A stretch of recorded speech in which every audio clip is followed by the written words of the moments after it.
You want answers? I think I'm entitled. You want answers? I want the truth! You can't handle the truth!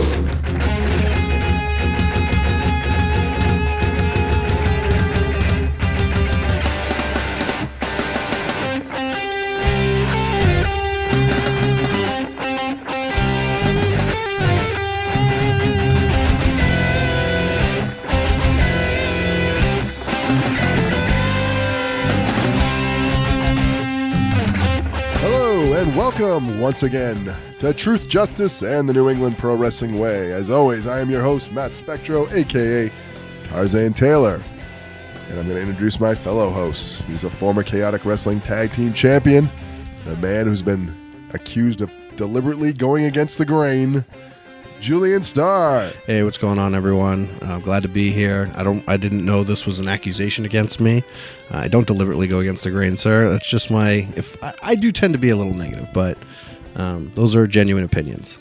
So you don't feel you're against the grain at all? Not always. I think I do disagree with a lot of the stuff that everyone else falls into play with, so that does, in turn, seem like I'm going against the grain, but that's my genuine opinion. If I actually like something, I'll say it. You just, I guess, don't like anything because you never say anything. Well, okay, name something. I'll tell you if I hate it or like it. Something that's pretty current. All right, I'll try and come up with something. Right. We are the premier podcast exclusively about wrestling in New England. We're both natives of New England, and we feel it's the greatest area for professional wrestling in the country today. Julian, also give the folks a little bit more about what our show is all about. Truth, Justice, and the New England Pro Wrestling Way is about trying to gain the truth of professional wrestling in New England. There's a lot of people in wrestling that tend to be a bit too friendly and a bit too political with one another. What we want to do here at Truth, Justice, and the New England Pro Wrestling Way is break that mold and try to gain the reality. We dig, we probe, we do whatever we can to get their version of the truth, but what our goal is to deliver truth and justice in the New England Pro Wrestling Way. Speaking of accusations, I've been accused of being political on this show. Yeah, well... See, I don't think what people get is it's Truth, Justice, and the New England Pro Wrestling Way. I'm the justice. I give people a fair shake to explain their version of the story. Well, okay, so here's the thing. Behind closed doors, away from these microphones, you have a very brash... what can be considered negative opinion. You've actually said yourself that in our core group of friends that if you don't like something, it's considered Tarzan hates everything. And so I think when everyone sees you away from these mics and you share your opinions about all these things, like, for example, which we'll get down the road sometime on Truth, Justice, and the New England Pro Wrestling Way, intergender wrestling. I guarantee that if it got brought up anywhere, you would probably hold your tongue. Well, I'll tell you right now, with a few rare exceptions, I'm flat out against intergender wrestling. I think it's terrible. It's stupid. It does nothing for anyone. Not a fan of it whatsoever. So I can't be all that wrong, because when was the last intergender match you saw in WWE? That is true. That is true. But the accusation that I go against the grain, I can see where that, I 100% can agree where that can come from. It's just, there's a lot of stuff. I can admit to this. I am now become, in my mind, the old guy that doesn't want anything to evolve because I think music today sucks. I think wrestling today could be better. I have become that old guy. All right, this is we're kicking off 2020 here. We got a lot to cover, so before we get to our guests, I want to go over a few things. I want to thank everyone for listening, and we're going to do something special coming up. We're going to do an episode where you, the listeners, decide the guest. We want you, the listeners, to go to our Facebook page, our Twitter, and vote on who you want to see on our show. No matter who it is, we will do our best to get this individual on the show. The only criteria, they have to be from the New England area. Now, about voting, I'm not really good with the whole Facebook ordeal. I tried to post a poll, and they only give you two options. So just share your opinion. I'll open a post. Share your opinion in the comments section. I will go ahead and tally up who is named, and then we will go ahead and try to get said guest on this show. So whoever it is, you can vote as many times as you want. It could be a past guest or whoever you want. They just have to be from New England, and we will do our best to get them on the show. You, the listeners, get to decide. All right, before we get to our topic, Julian, are you ready for your first trivia question of 2020? I'm looking to kick off 2020 on the right foot, sir. Anybody new to the show, every week I ask Julian a trivia question about New England professional wrestling. And then if he does not get it right, I ask our guest. He's not doing so well. You're 3-5 currently. I'm going to improve. I think I went easy, but I say that a lot, and you don't always get it. Oh, like I said, I have the memory. I don't even remember like 95% of my wrestling career. So to remember anything in New England wrestling in general is difficult. All right. On Truth, Justice, and the New England Pro Wrestling Way, we have had 20 guests on our 16 episodes. Okay. Of those 20 guests, one has been not only in the Super 8 tournament, but has also been in Ring of Honor's Top Prospect tournament. Name this former guest of Truth, Justice, and the New England Pro Wrestling Way. All right, let me run through these episodes real quick. I'm just going to close my eyes. I'm going to put through it. I think I know the answer. I'm going to go with Brian Fury. Ding, ding, ding, ding, ding. Yeah. All right. All right. Kicking it off, getting the question right. I told you I'm going to turn it around in 2020. I'm Brian starting Fury off with was the in right the foot. 2007 Super 8 tournament, and he was also in the 2016 Ring of Honor Top Prospect tournament. Guy's a tournament master. I'm sure he's been in other tournaments. I'm sure he has. All right, we're going to get to our guest. This week's topic, it's a fresh new year, a new beginning, so we want to talk to a fresh face in the New England wrestling scene. I don't want to be seen as a nostalgic podcast. We want to talk about every aspect. So we're going to talk more about New England wrestling in 2020 with someone who's fairly new to the business. At this time, I'm going to introduce our guest. He is the Little Brick Shithouse, CJ Cruz. Hello. What's going on, CJ? How you doing, buddy? Not much. I'm doing all right. I'm tired, but I'm here. You're a hard worker. You should be tired. Yeah, thanks. Welcome to the show. Have you ever done a podcast before? No, this is my first one. Another Truth, Justice, and New England Pro Wrestling Way exclusive. Welcome to the show. Today, we're going to talk about your career in professional wrestling. We're also going to talk about the state of New England professional wrestling in 2020. As always, we start with a little softball. At what point in your career, well, I should say, what point in your life did you decide professional wrestling was something you were going to try? I want to say it was the time I was like 14. I remember being at my grandparents' house, and it was a Friday night, and I was just like sitting on the couch or something like that. And I remember flipping the channels, and Friday Night SmackDown was on. And I remember the part of SmackDown to the exact moment where it was Rey Mysterio on crutches in the middle of the ring. I think they just had the I Quit match against him and Chavo Guerrero. And once I saw that, and I think it was Benoit who came out and saved Mysterio. But once I saw that, I was like, ooh, I like this. I was like, I want to do this. It's like, looking at Ray and his height, I was like, I can do this. It's like, I'm sure I can do this. So that was like my first taste of it. So you were heavily inspired by someone who you kind of matched in height and look and all that jazz, and you thought to yourself, which they always talked about Rey Mysterio did, was influence a lot of these smaller groups. So he influenced you realistically to chase your dream. Definitely. Okay. When it wasn't a match specifically or anything, it was just that segment that kind of made you invested. It was that segment itself, because from that point forward, all I did was watch, and it was every week, and I got hooked even more, and like that's all I wanted to do after that segment. And what part of New England were you from? I live in Lowell. I've born and raised. I still live there today, so. So I got to ask, I mean, when I was a kid, WWE was all I knew. I had no idea of all this existence of wrestling, but when I was a kid, social media and the internet really wasn't a thing. So did you know about the existence of independent wrestling?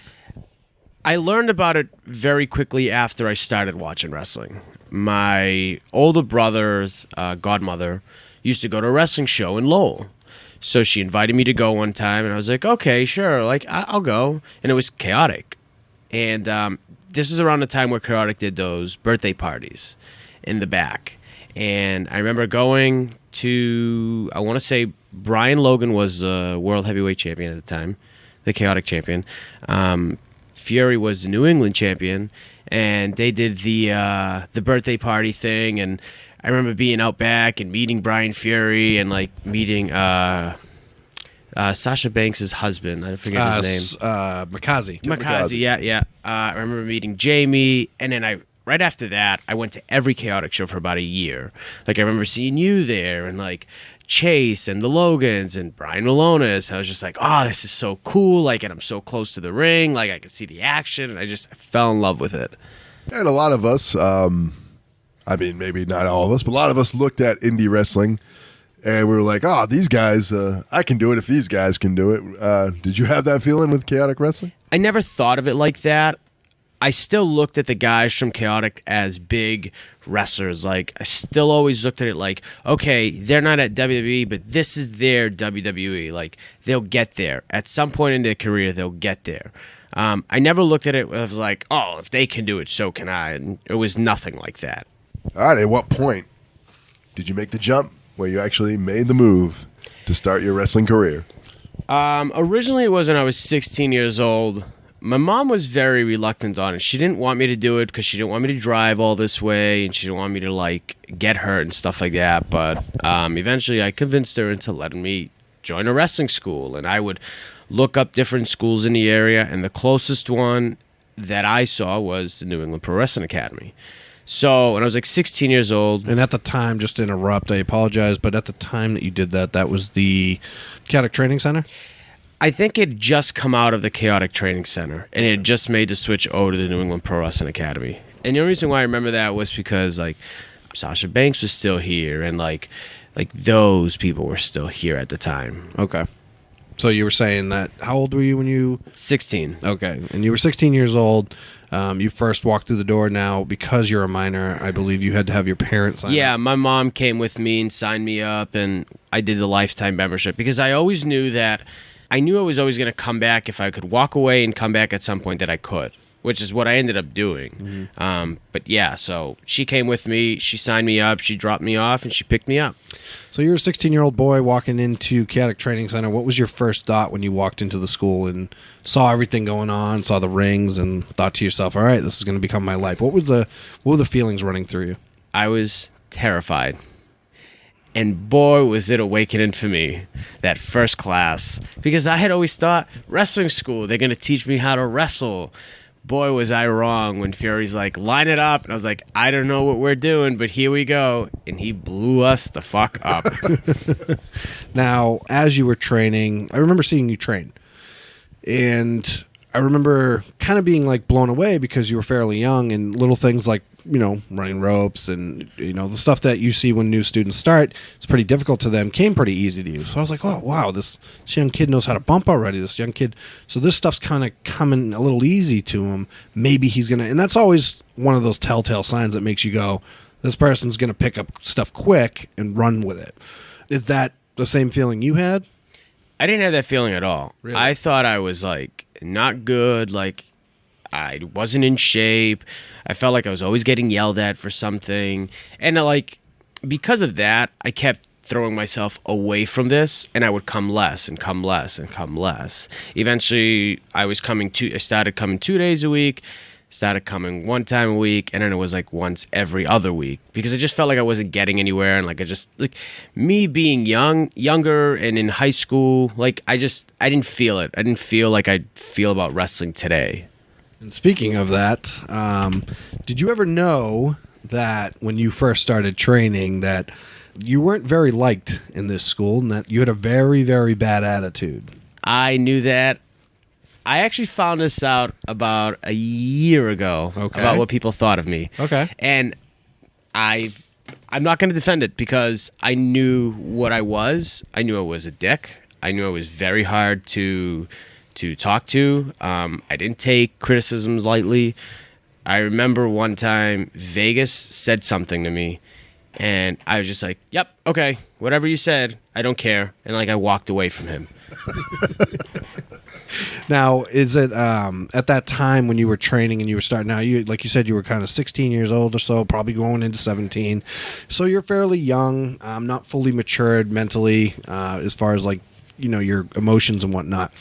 Did you have a form of ego that you thought you were better than people treated you, or was it just that you were frustrated? Like, what exactly made you a difficult student? Because, I mean, I've asked people, I don't know if you've ever asked Brian Fury, but, I mean, there was a lot of people, like Warbeard Hansen, Ivar, Handsome Johnny, whatever you want to call him. He disliked you because of your attitude. I saw your attitude. I thought you were kind of annoying because I was like, this fucking kid. And Brian Fury hated your guts. Like, we all were just like, what the fuck is up with this kid's, whatever. So what caused that? Was it an ego thing or? I think it was just who I was as a person at the time. When I was younger, I had a really bad anger issues. So that's just the way I took it out on shit. It was like that all the time. So growing up, I've always had it. So coming here, instead of putting that aside, I didn't.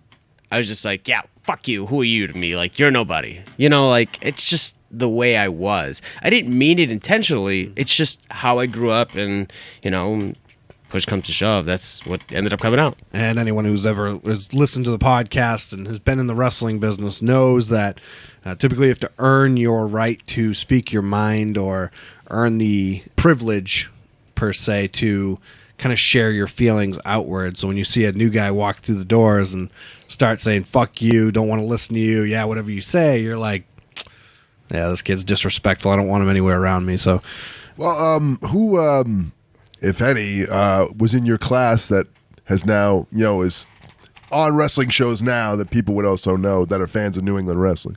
Nobody. No, like D.L. Hurst or Cashew or any of those guys?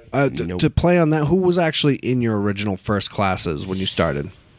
If you remember. In all honesty, I don't. I remember this one kid who was like a bartender on a ship who joined the same day I did.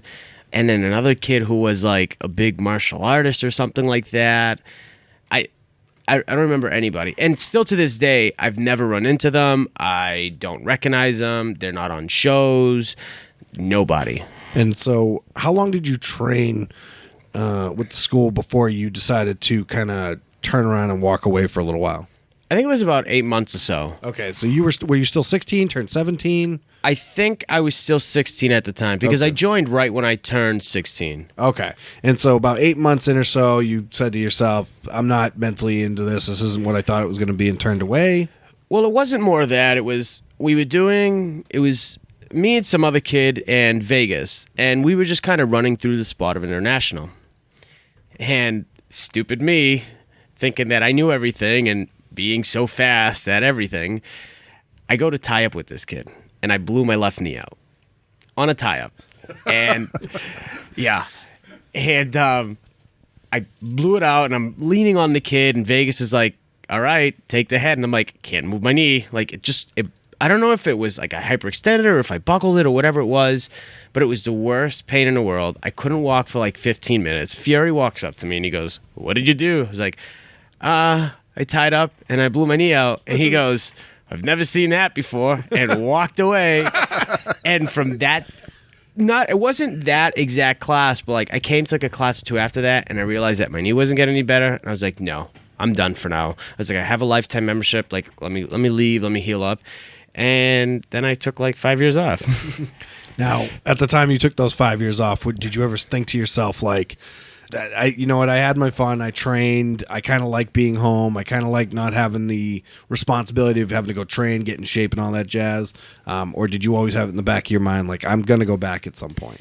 I always had the mind of I'm going to go back at some point, but at the same time, I was like, I could also do without it. It wasn't until, I think, about 3 or 4 years of being away where then I saw Sasha Banks on WWE TV, and I'm like, well, that is kind of a wake-up call. And then all these guys coming out of New England, and I was like, what the fuck? I'm like, shit, like if I would have just stuck with it, I could have done something. And the itch was like getting there, like, okay, it's time to, show up and like just go to one class and see how it goes. And I think I showed up, 4 years of being away, I showed up at one class, and I showed up a little late, and I got stuck in the blue ring doing tie-ups and stuff like that. And I realized, no, I hate this. And I left for another year. I was like, fuck this. I'm not in shape. I was like, I can't do this. I was like, I'm done. Did you ever get discouraged with the training and said to yourself, like, this is too repetitive, this is too boring, I want to progress faster? I always felt, and like, not to this day, now I understand it more, but like, at that age, I always felt like, all they want to do is beat the shit out of us. They blow us up, for like 2.5 hours. We have a total of an hour of ring time. I was thinking, this is bullshit. Like, I can just work out of my house. Like, Why aren't they teaching me to wrestle? Like, that was just my mindset behind it. Well, I think some of it comes from they were trying to weed out, and I've never been there, but I'm told that the training center down in Florida, they do a lot of exercising and whatnot before they even do the ring. So I think they're trying to get you in that mindset, and this is just hearsay. I don't know for sure, but I think they're trying to get you into that mindset, at least I think Brian is, of getting you ready if you get there, that this is what you're going to be prepared for. And I definitely know that now. Me looking back at it, like, I knew that I wasn't ready. I knew that I wasn't mature enough. Like, I had to grow up to be able to, like, come back and, like, get over that part. Like, I understand now. Like, I come and I show up whenever I can now, and I do blow-ups. I'm like, I know this is for a reason. It's like, we do these for a reason. You can go anywhere else. There's like 6 or 7 other schools you can go to in this area that don't do blow-ups. I've been told and I've seen, like, they just don't. We're one of the only ones that actually, like, the blow-ups are part of class. It's to help us get match ready. If you can't do 5 minutes of cardio, you're not going to be able to do 5 minutes in the ring. And you must see it, since you're still new, that with all these people signing up, let's be honest, a lot of these fuckers never exercised a day in their life. No, God, no. That's okay, because I was one of them. I think they want to, like, just be like, wake up, like, I know wrestling's fake, but you just can't walk in here without any athletic background or any kind of in shape and do it. Yeah, it's...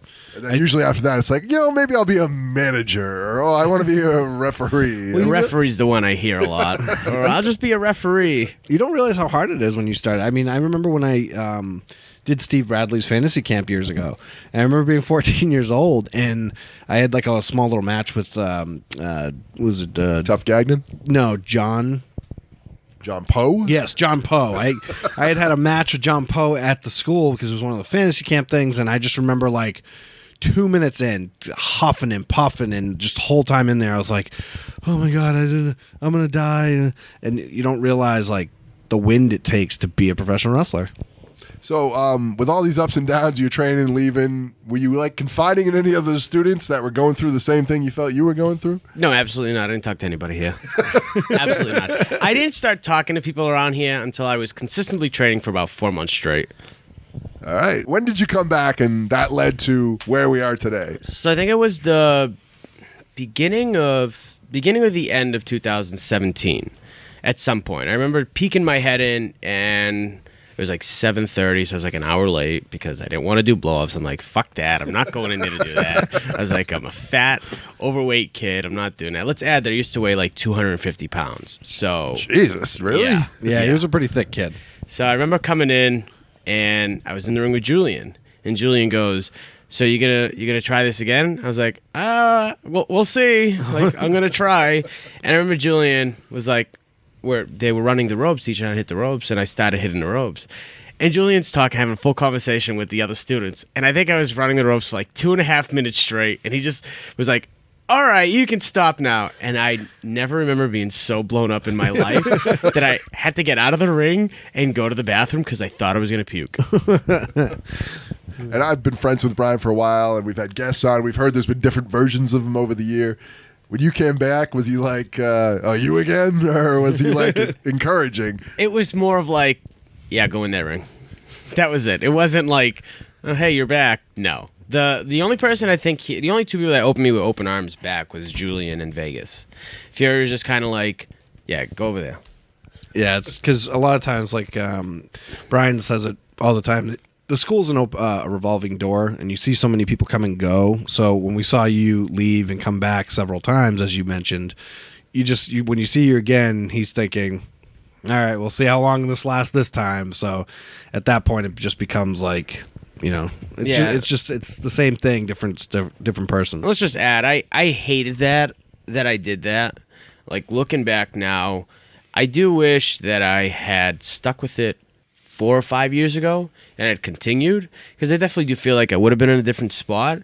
But at the same time, I don't think I would have been ready for the politicalness of wrestling, the booking part of it, the drives, everything like that. I don't think I would have been ready for it. You probably would have actually hurt your career way more back then than you would, because obviously you're more filtered now. So you would have definitely filtered. You know what I mean? It's you have a conscious sense to say, like, I'll speak when spoken to, not going to just outlandishly share my opinion as something I learned later. So I think that it happened in the right timeline. Yeah, I definitely do feel that coming back when I did. I grew up a little bit. I knew when to speak and when not to say anything. I definitely learned to not take wrestling so personal. And even still to this day, like, there are some students that come in here and, you know, they'll leave upset. They're like the suicide watch, so to speak, with the whole wrestling school stuff. But like, oh, like I suck and I can't do this, I can't do that. And I'm like, you have nothing to worry about. You go to school, right? You're in college. Like, just do this for fun. Like, don't take this as serious now. When you're ready to like do this full time and you're ready to like actually like, okay, I want to do something with this, then is when you start to take it serious and start to beat yourself up for it. But like, for instance, like Sarah, I love Sarah. Sarah leaves here upset every day. And I have to constantly tell Sarah, like, this is your hobby, so to speak, for now. It's like, until you think that you can mentally go to that next step, this is just a hobby for now. Yeah. Don't take it personally. Like, nobody's here to personally take it out on you. Like, everything that Fury says, he doesn't really mean it. It's just him being a trainer. And like, with me, I used to take everything personally. So that's why I used to think that even back then, like, I would have never made it. All right. Did you do you think you had a preconceived notion of what I'm going to be in the world of wrestling when I came in? Like, Did you have a developed character? Did you have a developed name? Like, for example, I wanted to be a heel. Julian wanted to be Steve Austin when we walked in. Like, did you have anything like that? So I didn't have a character. I didn't know what the hell I wanted to be. I just wanted to wrestle. But I knew that I wanted to do something where I can be athletic but also be this badass at the same time. Push comes to shove, I realize that I'm very athletic, but I used to have trouble with like being the badass character. That was actually my struggle, is once I finally got on shows, I realized how much of a goofball, very similar to you actually. When I watch you now, I go, that was me when I was 21, 22, 23, whatever, because that's what came natural to me, was dancing and being a goofball, and I'm athletic, so I'm going to fly around.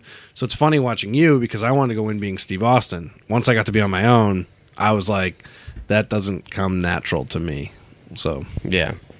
Were you a lot of students were on Ring Crew for Chaotic? Were you one of those? So when I first started, I was like, fuck that, I'm not going to the shows. I'm like, fuck this, I got other things to do on a Friday night. But I think it was Big Scott, who he ran a Wednesday class that I had showed up to, and he's like, I can't get you booked on Chaotic. I can't do this, I can't do that. All I can do is train you. He was like, you guys got to take the next step. And then I was like, all right, I guess I'll go to Ring Crew, like all depressed and shit. And I showed up to the first Ring Crew, and it was like an hour and a half long. And I was like, I hate this, I hate this, I hate this. Did the show the next day, and like I didn't get home till like 3 a.m. And I was like, fuck this. But I knew it was paying your dues with the school and like wrestling. And I was like, I'm going to suck it up and do it, because what else can I do? Tarzan, when you had to do Ring Crew, did you ever like it? I wouldn't say I liked it. I didn't really dislike it, but most of my Ring Crews I was on the shows. So because I only trained for 3.5 months before I had my first match, which I'm sure is different now. Yeah. So it didn't really bother me. The only time it bothered me if I had a bad match, I just was like, fuck this, and I wanted to get the fuck out of that building as fast as possible. The only reason why I ask is because I'm wondering if we're ever going to ask anyone about Ring Crew one day, and they're going to go, loved it! I'm so glad I got to be a part of it! Well, it's funny you say that, because I love Ring Crew now. Granted that I run it, but Ring Crew, when I first started, Brett Domino and DL Hurst ran it. And DL, I love DL, but Brett has this thing where, like, he knows that he was better than everybody else at the time. And he just showed like no leadership, and like he didn't know anything, and they would take their time and they would talk when we were unloading the truck, and I would hate it because it'd be like 20 degrees out and everybody would be freezing. And then you had this group of guys that would never grab anything, would just show up for the fucking picture, and used to drive me up a fucking wall. I hated it. So when I finally took over as Ring Crew chief, I was like, all right, let's change this up because I feel like everybody leaves here all pissed off. They go home grumpy. Ask any of the students of Ring Crew now. We have fun.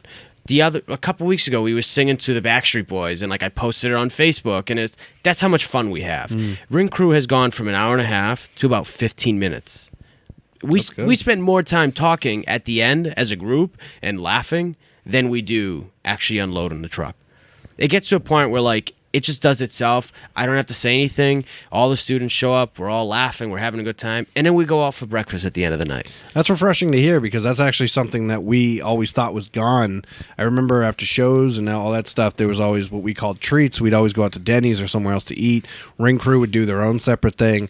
And it's good to hear that that's come back because I think there was a point where that was dead because no one really wanted to be as close to each other as they did in the past. I hated it. Like I said, I hated it when I first started. Yeah. I hated it because there was those group of guys that would just never do anything.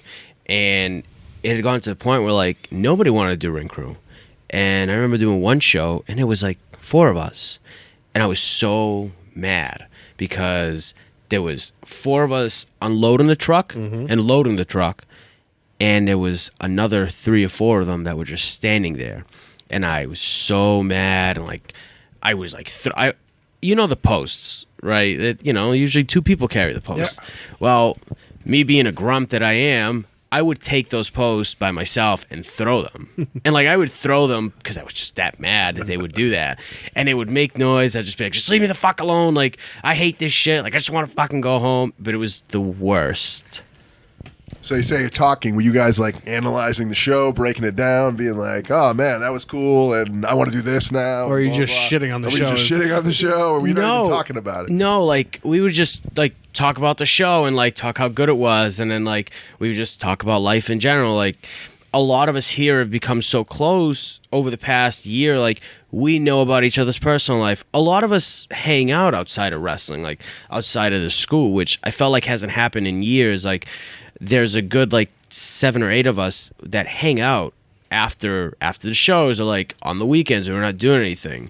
But talking shit about the show, never. We more talk about like, oh, like we didn't know that was going to happen. Or, like that was so cool. And like me being in the show, I'd always be like, yeah, I knew that. All right, so there must have been a point where one of you on this Ring Crew actually elevated to the show. Do you remember who that person, the first one, was? In like what aspect? Like to be put on a show? Yeah, actually have a like the Ring Crew that was all working that weren't on shows yet. There had to be a point where one of you finally elevated to getting a match on the actual Chaos. I think I was one of the only ones at the time. Really? Because there was, remember at the time of that was like we had Jesse and we had Kukoc, and they hadn't had a spot on the show yet. I had a spot on the show before a lot of the guys because I did the whole AG sign gimmick guy. That's right. That's right. And I had that while I was still training. I hadn't had a match yet, but I was probably one of the first ones out of the group that actually got a spot on the show. And you feel like caused any difference in the way you guys interacted from that moment? Fuck yeah. Fuck yeah, everybody hated it. Everybody hated it. Everybody was like, what the fuck is he doing so special? And at the time, I didn't know what I was doing. I was just, AG was like, can you run around and be a goofball? And I was like, sure, I can try to do that. And just like the students here, I don't think understood that I took that extra step and made it something more than what it should have.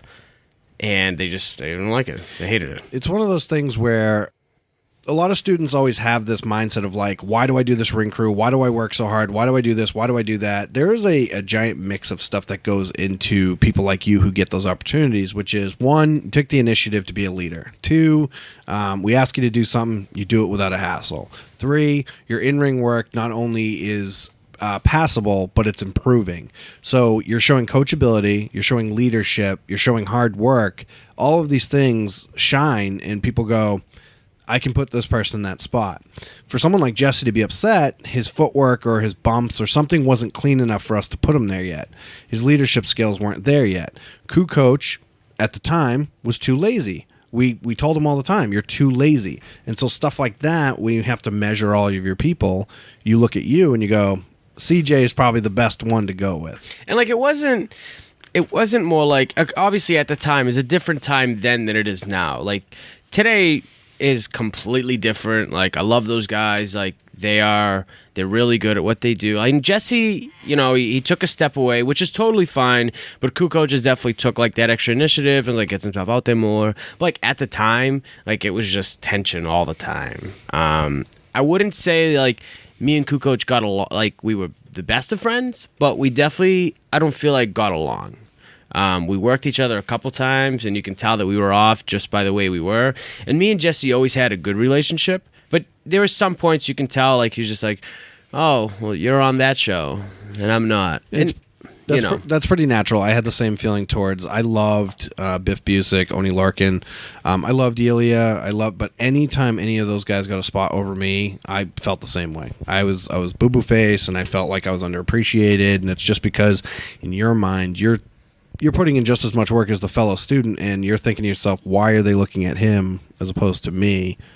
I'm working just as hard. I'm just as good. So I think that's pretty natural for most people. I also think like a lot of it was I couldn't train every day. I couldn't come here every class. Mm-hmm. My work schedule back then was a little different. It was more of like, hey, start at 7, leave whenever you want. And at the time, I was all money happy, and I was getting paid good money. So I was like, I just want to work. I don't want to do anything else. So I only came like once a week, and if that, I usually come on Wednesdays because it started at 7, and it gave me a little extra time to go home and like sit down for a minute and eat something. Where like Tuesdays and Thursdays would start at 6:30, and I'd be like, I'm just getting out of work, like I don't have a chance to eat or anything like that. So I think a lot of it came from, oh well, you're a Wednesday student, and that's where I felt like it all stemmed from. Well, I don't think everyone always understands. Sometimes it's not your talent or dedication. You might look the part, or you might be in the right place at the right time, or we need a short guy, or we need a tall guy, or we need a guy who looks like a hippie. Like, it's not always about how much effort you're putting in or dedication. Sometimes in wrestling, it's just we have a certain role to fit, and you're the guy to fit that role. And I think that's what people forget too, is professional wrestling is a show. It's no different than a movie. There's casting points, and so certain people are going to fit the profile of what you need for whatever it is that you're trying to portray. You may not fit the build. Sorry. All right, and we've heard different opinions over the course of this podcast. Do you feel your dedication or how often you show up here does play a factor at all in you getting booked on a Chaotic Wrestling show? I feel like it does, but it also doesn't. Not everybody can come to every single class, but if you're here and you're outperforming other students, like that shit gets noticed. Like a lot of students think like, oh, you need to show up, you need to be here, you need to do this, you need to do that to get booked on a show. Not necessarily. I would any other time I'd say yes, but at the same time, not necessarily. But your in-ring has to be good, and you still have to show like that you're dedicated and stuff like that. Obviously, the more that you come to class, the better that you get, and the more eyes you get on you. But I also understand like that not everybody can show up every class.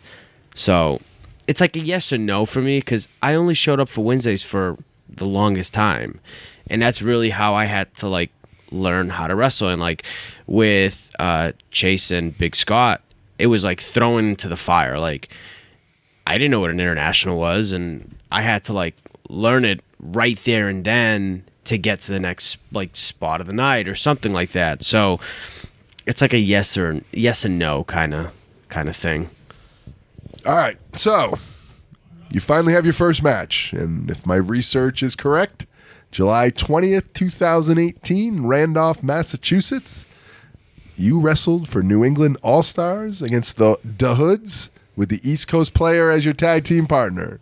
Is this correct? That is correct. And that was your first match ever after the years of training, leaving, coming back, and getting the full-blown training and getting back onto shows. So that was my first match, but prior to the match, I had still done the AG sign stuff. I had not wrestled at all. I've never been in the ring. I've maybe took a bump or two on a show, but I've never wrestled a match. That was my very, very first match. And the only reason why I know that was because that was actually my mom's birthday.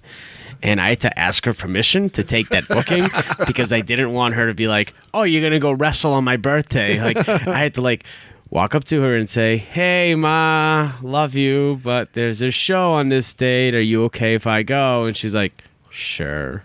So, yeah, that was my very first match. And how do you feel the match went? I felt like the match went fine. I definitely stood out more than the other guy because I remember coming through the back and Chris Pyro was like, "Hey, like, how long have you been working for?" And I was like, "That was my first match." He was like, "No fucking way." And Davey Cash heard that, and he was like, "That wasn't your first match." I was like, "Yep, no, that's my first match."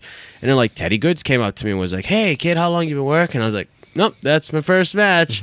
And like Bob Evans was there, and he's like, "Same thing." And I was just like, so I knew that like, okay, like I think I can do this now, and like I definitely got that vibe of like, okay, I think I can keep going and push this to the next level. Did you grow when everyone started telling you, you know, having this big old surprised reaction to it being your first match? Did it quickly create a big head? Did you start getting an ego? Nope. Really? No, I was like, because I'm a big believer on you're always a student, and even still to this day, like wrestling for like Beyond and wrestling for Limitless, I still feel like a student. I don't feel like a wrestler, so to say. Like I don't feel like I'm at the level as the boys are. I'm always going to feel like I'm a student. So even then, I still felt like I was a student. So I was just like, oh, they're just telling me I did a good job today. Like, that was it. It wasn't like, oh my God, kid, you're going to get signed or stuff like that. No, not at all. It was, good job, keep going. That's what it was. I felt like I was still a student, still training. Like, I didn't take it to heart. Like, I didn't say, oh, I'm on fucking shows and I'm gonna fucking stop training and do this and do that. No, because you should always fucking train. I don't care, like, if you're wrestling for 5 years. There's guys that have been wrestling for like 9 years who still can't throw punches. Like, you should always fucking train. So, did your mom come to the match? My mom did not. My mom was actually up north camping. Funny story, right after the show, I actually drove the 2.5 hours to the mountains to go camping. So you would have been in a world of hurt if you didn't. Yeah, definitely. Well, were you looking, you had mentioned a lot of the trainers, Fury, Chase, Scott, Johnny V. Were you looking for any approval or anything from them once you had this first match? I wouldn't say more of an approval, but I definitely wanted feedback from it. And I remember coming to a class, and this is around the time where I was like still like at 240, so I had a lot of like extra layered fat on me. And I remember walking into a class, and first thing Fury says is, "Why do you wrestle with a shirt on?" I was like, "Yeah, but I took it off to choke him afterwards." And like, he didn't say anything else about the match because nobody really saw it. It was like somebody recorded it and posted it on Facebook, but like Caleb's stuff never goes out there. Caleb's got footage for days, and none of it has reached the surface. So like stuff like that, nobody got to see it. The only people that got to see it were the 75 people that were there, and that's it. And when it was over, some people are like, "Oh man, that was the worst." Some people are like, "All right, I'm ready to go. I'm ready to take this ride." What were your thoughts once that match was over? Once it was over, I was like, okay, like I did good today. But then like me being me, like sitting down and actually thinking about it, I'm like, oh, well, I could have done this, or I could have done that, or I could have been a better heel. And a lot of it is me just like, I'm a big criticizer of my body. I always, still to this day, I criticize the way I look, you know. And one of the biggest things of that first match is like, I was like, I look fat. I'm like I just don't look right. And like that was the biggest thing that I, like, even on the drive home, I didn't care more about the match. I cared more about like the way I looked. And that really, like, that even to this day, like I said, like, I criticize my body more than anything else. So, all right, we're going to take a break. And when we come back, we're going to discuss your career, starting to get some momentum in the New England area, as well as the current state of New England wrestling. When we come back on Truth, Justice, and the New England Pro Wrestling Way, don't go away. Are you a wrestling fan, but you've always wanted to get in the ring? Do you want to follow in the footsteps of superstars like Donovan Dijak and Flip Gordon? Then check out the New England Pro Wrestling Academy. At the NEPWA, you can live your wrestling dreams and train at the best pro wrestling school in the Northeast. Check out neprowrestling.com for information on joining and about their upcoming fantasy camp. It's neprowrestling.com. Start your pro wrestling dreams today.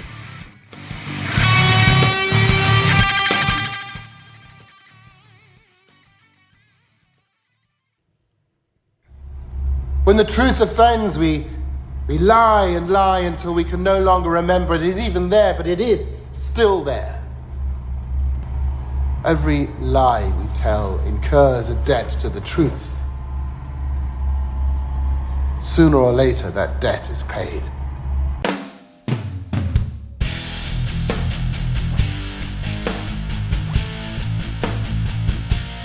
All right, and we're back with Truth, Justice, and the New England Pro Wrestling Way. My name is Matt Spectro, with, as always, Julian Starr. And we're talking with CJ Cruz about not only his wrestling career, but the state of New England professional wrestling in 2020.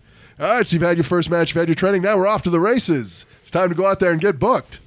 All right, did you have a plan of attack, or you getting booked by other people, or are you just going out on social media? What's the next step you took after that moment? Nothing. Nothing? At all. You didn't try to reach out? Did not do anything. I waited. I will say this. I was one of those guys who's like, all right, so there's some guys here, so I might get booked somewhere else. And I didn't. And I just was like, and I don't think I necessarily cared too much for it. So it's just like, yeah, whatever. If I don't get booked, I don't get booked, whatever. At least I'm wrestling for Chaotic. That's all I cared about at the time. Well, I was on their shows. So that's all I cared about. But going out and like going to shows, like I didn't do any of that. DL was the one who showed me like that's what you should be doing. But I didn't know that us as students we could do that. I didn't know that I can just go to like Limitless and help out. Or I didn't know any of that. I thought that was just for Chaotic because I would notice at Chaotic some guys from other schools would show up and help out, but I didn't know that I could do that. So I never did it. So I was just like, all right, I'll just let my phone ring whenever. If they want to book me, they want to book me. If not, whatever. It's crazy that it's that the state of trying to get booked has evolved, because when I started, once your trainer or someone who was higher up in the food chain more or less kind of pulled you aside and was like, hey, I got a show this weekend, what are you doing? Okay, come with me. And they would bring you to a show. From my understanding, you can basically just show up to shows now and help out. Yeah. Wow. That is, you just show up, and if you show up more than like 3 or 4 times, they'll book you. That's insane, because not all shows though. Some shows. Tarzan, if you don't remember, I'm sure you can. How many times did you have randoms just show up for ring crew and you'd be like, are these creeps or? Oh, all the time. And then I remember Nikki Rock's getting like mad because she brought some girl from Australia. Yeah. And I didn't book her. And I'm like, I have the show planned out. I've had it planned out for 3 weeks. Yeah. You just show up with some random girl that I've never heard of. To be fair, I don't think she was like mad at me per se, but I could tell she was definitely annoyed. And I'm like, I can't speak for other places. When I book Chaotic, we had the shows booked almost a month in advance. Tarzan, I can't just add people to the show. We haven't talked about this in quite some time, but how did you plan out a show? Well, if you hadn't heard, I was a booker. Oh, okay. Oh, I've definitely heard. All right. You heard that? All right. Well, I remember also Matt Cross. I don't know if you know who he is. Yeah. He Facebook messaged me. He's like, well, I'm going to be in New England and I want to be on a show. I mean, you guys really want to hear this? This is about me. It's not. Yes, I do want to hear about it. I'm sure the fans do too. I said to him, I said, I'd love to work with you. I said, the show's already booked. I don't have anything I can't add. And he kept pressing and pressing. And I'm like, look, give me your info. I want to work with you, but the show's booked. There's nothing I can do.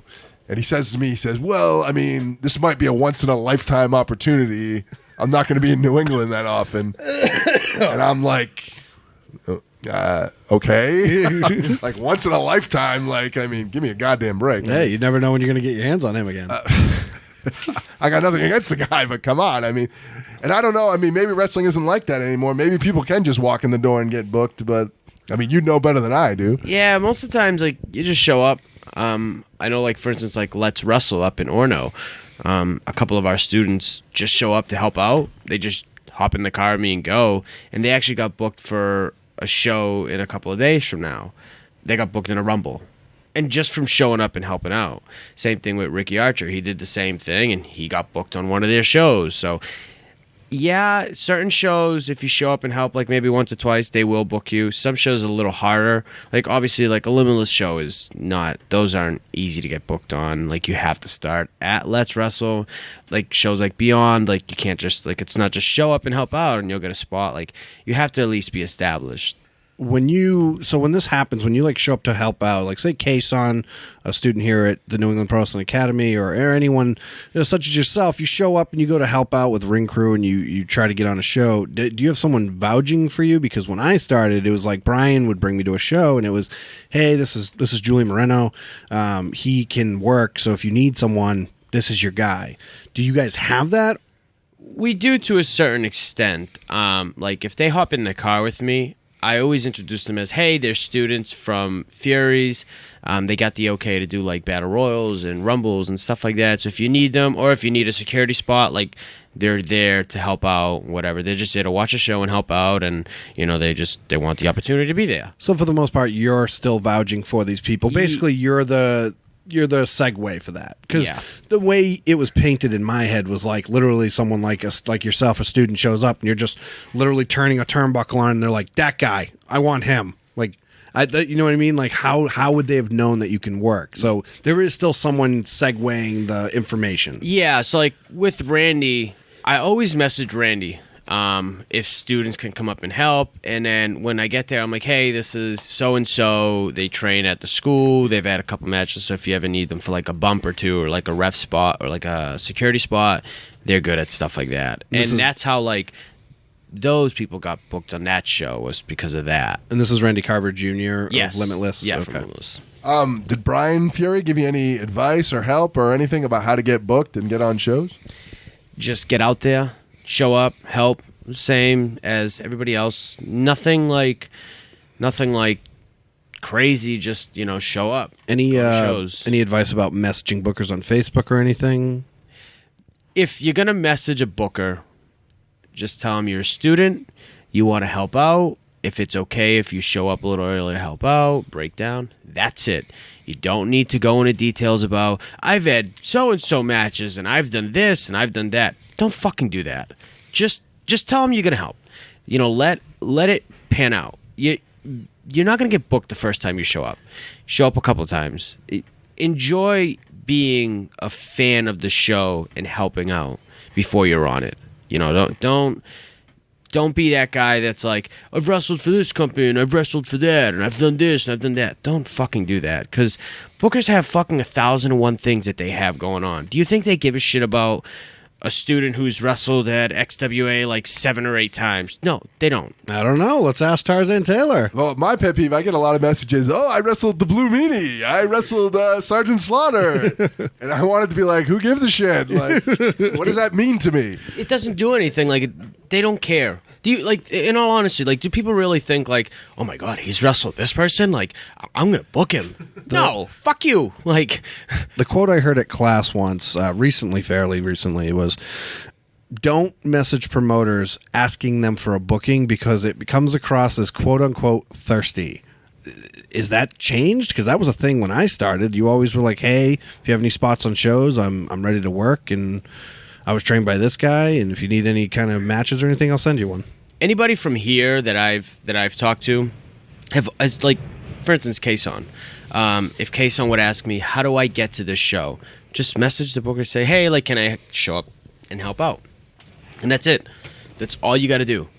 You don't need to send them a match. Like, no, like, every student here that I've talked to at least will just say, hey, can I show up and help out?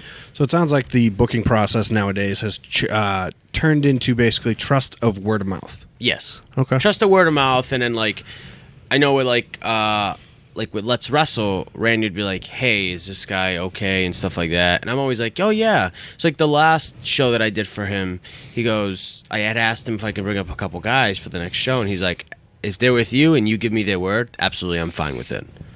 Do bookers reach out anymore and say, hey, I saw you wrestle for such and such. I'd really like to use you on the show. Does that even happen anymore? Not with me, not really. Have you heard around from other people? Like DL or anyone? Like, has anyone even like someone like DL or anything? Have you heard anyone in general just, hey, this person booked me because they saw me on Beyond Wrestling or whatever? I think it happened with DL for Synergy, where the promoter had reached out to him. But I know most of the times, like, DL's just like me. We just show up, and then, like, they recognize our face, and they'll be like, oh, wait a minute, I just saw one of your matches. That's really how you get booked. Like, in all honesty, that's just how it's evolved. That is different. That is very crazy. This is going to be a little bit about you, but a little bit about New England wrestling. You've wrestled for. Let's go over the companies you've wrestled for. Chaotic Wrestling, correct? Yep. Limitless. Yep. Beyond Wrestling. Yep. We'd mentioned New England All Stars. Yep. Let's Wrestle. Yep. Am I missing any of the Atlantic companies? Pro you've worked Wrestling? for? Yep. APW. LPW? Not LPW. Liberty States. I just did PAWA in Connecticut. Impulse Pro.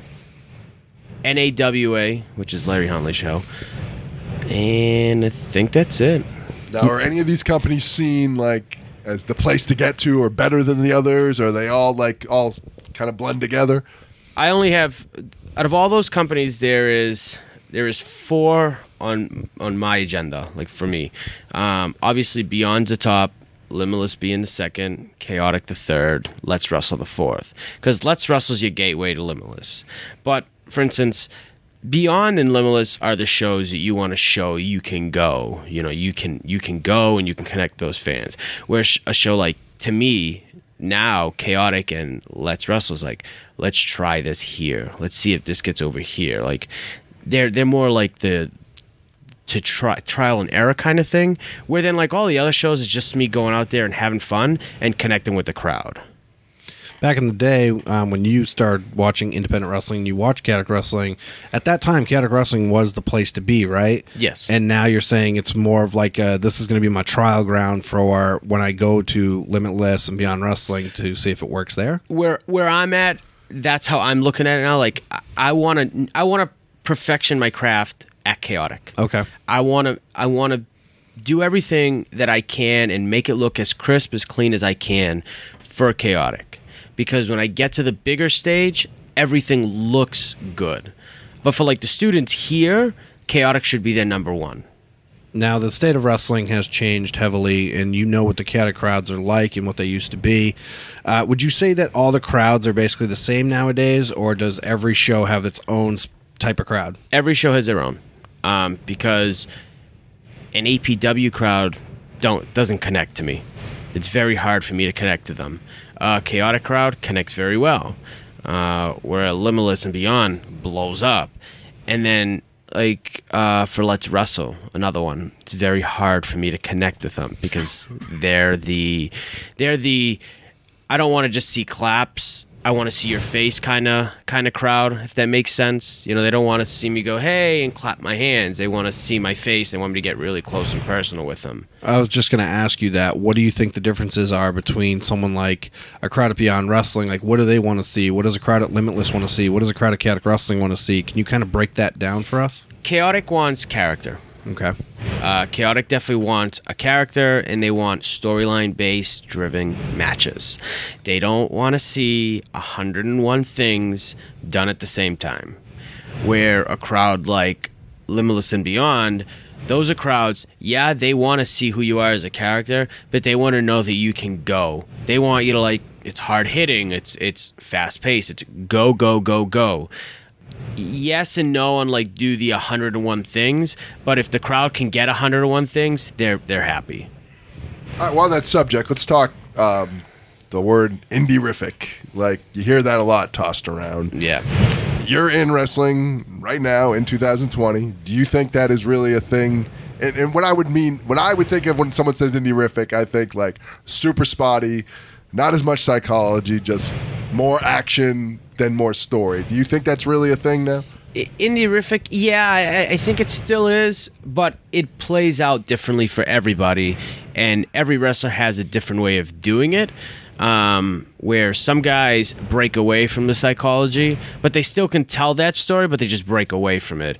And so, yeah, indy-rific does exist, and it is a thing, but a lot of guys can play around it from just doing spotty stuff.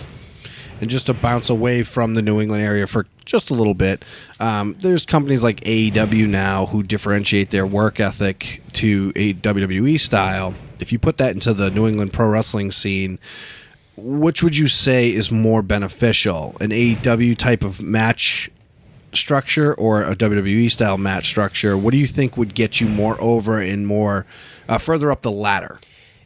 It's kind of tough with that because an AEW crowd, I definitely do feel like they love spots. But when you have 3 or 4 matches that are doing the same thing over and over and over again, it gets tiring. Guys are going to be like, wow, they did a acai moonsault on the outside in the first match, and then the next 3 matches is the same one, then the main event does the same one. So it's like, I think it gets you to a certain extent. I think it gets you to the point where like it proves that you can go and you can keep going, and you have that. Your cardio is really good and stuff like that. Your athletic ability is your good. athletic ability is really, really good. But I don't think if you can tell the story of it behind, like what's behind it, it doesn't get you anywhere.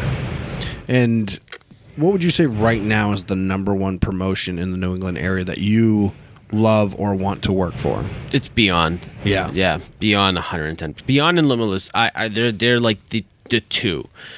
Beyond a little more just because they have the deal with IWTV, but Limitless also has that deal with IWTV too. So they're both like right there. I wouldn't take one over the other. They're both at the same level. And correct me if I'm wrong, but I'm pretty sure Beyond Wrestling just announced that they now have 2 million viewers on YouTube. They just hit 2 million. They just hit 2 million. That is crazy.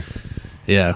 Well, the question I would have is to today's promoters and bookers, are they like, hey, do this, or you should have done this, or this is what I want, or is it just Wrestler A versus Wrestler B, it's Wrestler A over? I do this thing where I always ask the promoter, I'm like, what's my story that I'm telling? Is there something that you want? Is there something you don't want? So, for instance, like I did a spotlight match a couple weeks ago for Beyond Wrestling, and at first I was under the assumption of like, let's do this, let's do that, let's just go out there and show what we can do. And I remember going to Drew and I'm like, what exactly do you want us to do? And Drew was like, I just want you guys to open, have a good match, get the crowd behind.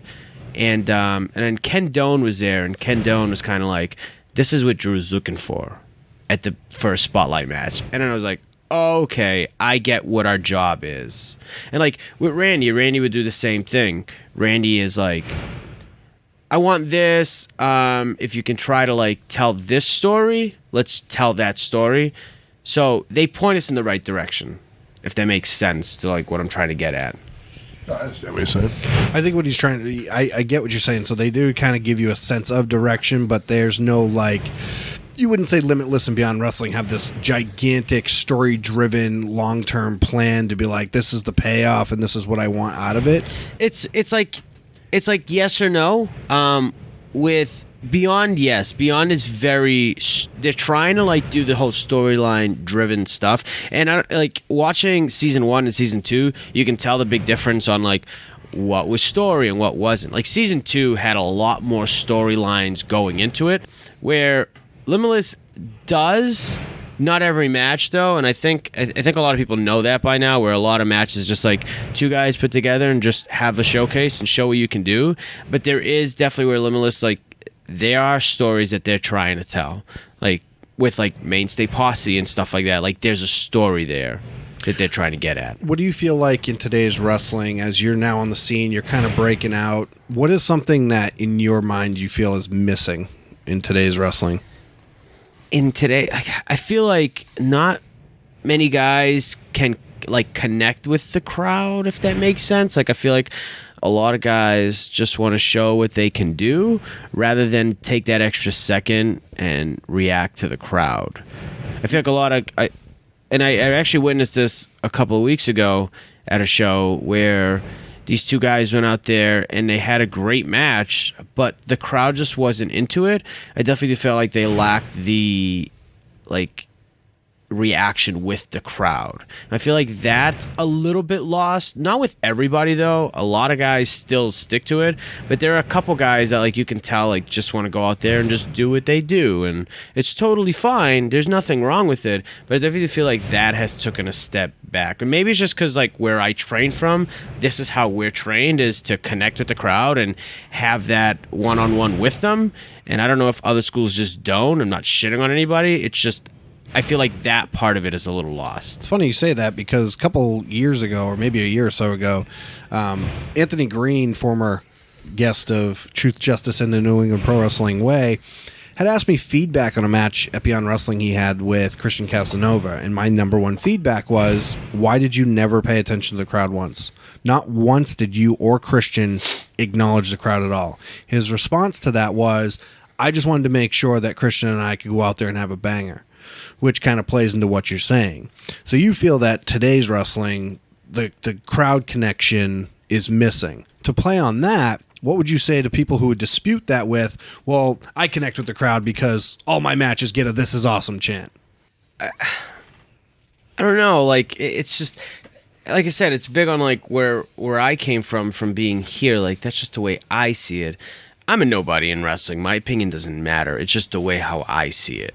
There are guys that can get over by doing that. There's a shit ton of them, and everything looks good, so they really don't need to connect with the crowd. But because I'm a product of where I'm from, that's just the way I see it. It's not like me saying like, oh well, you're fucking wrong. No, because if you're over because of the shit you can do, you're over.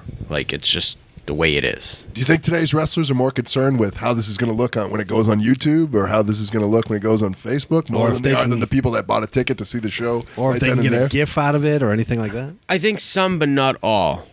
And you can definitely separate the ones that want that. They want the GIFs. They want the pictures on Facebook. Like, I feel like some, but not all of them, because some of them, a lot of them are guys that are already established. They know that people are gonna watch their shit one way or another. And then there's like the guys that are coming up that just want to do 101 things, that like want those gifts and want all of that.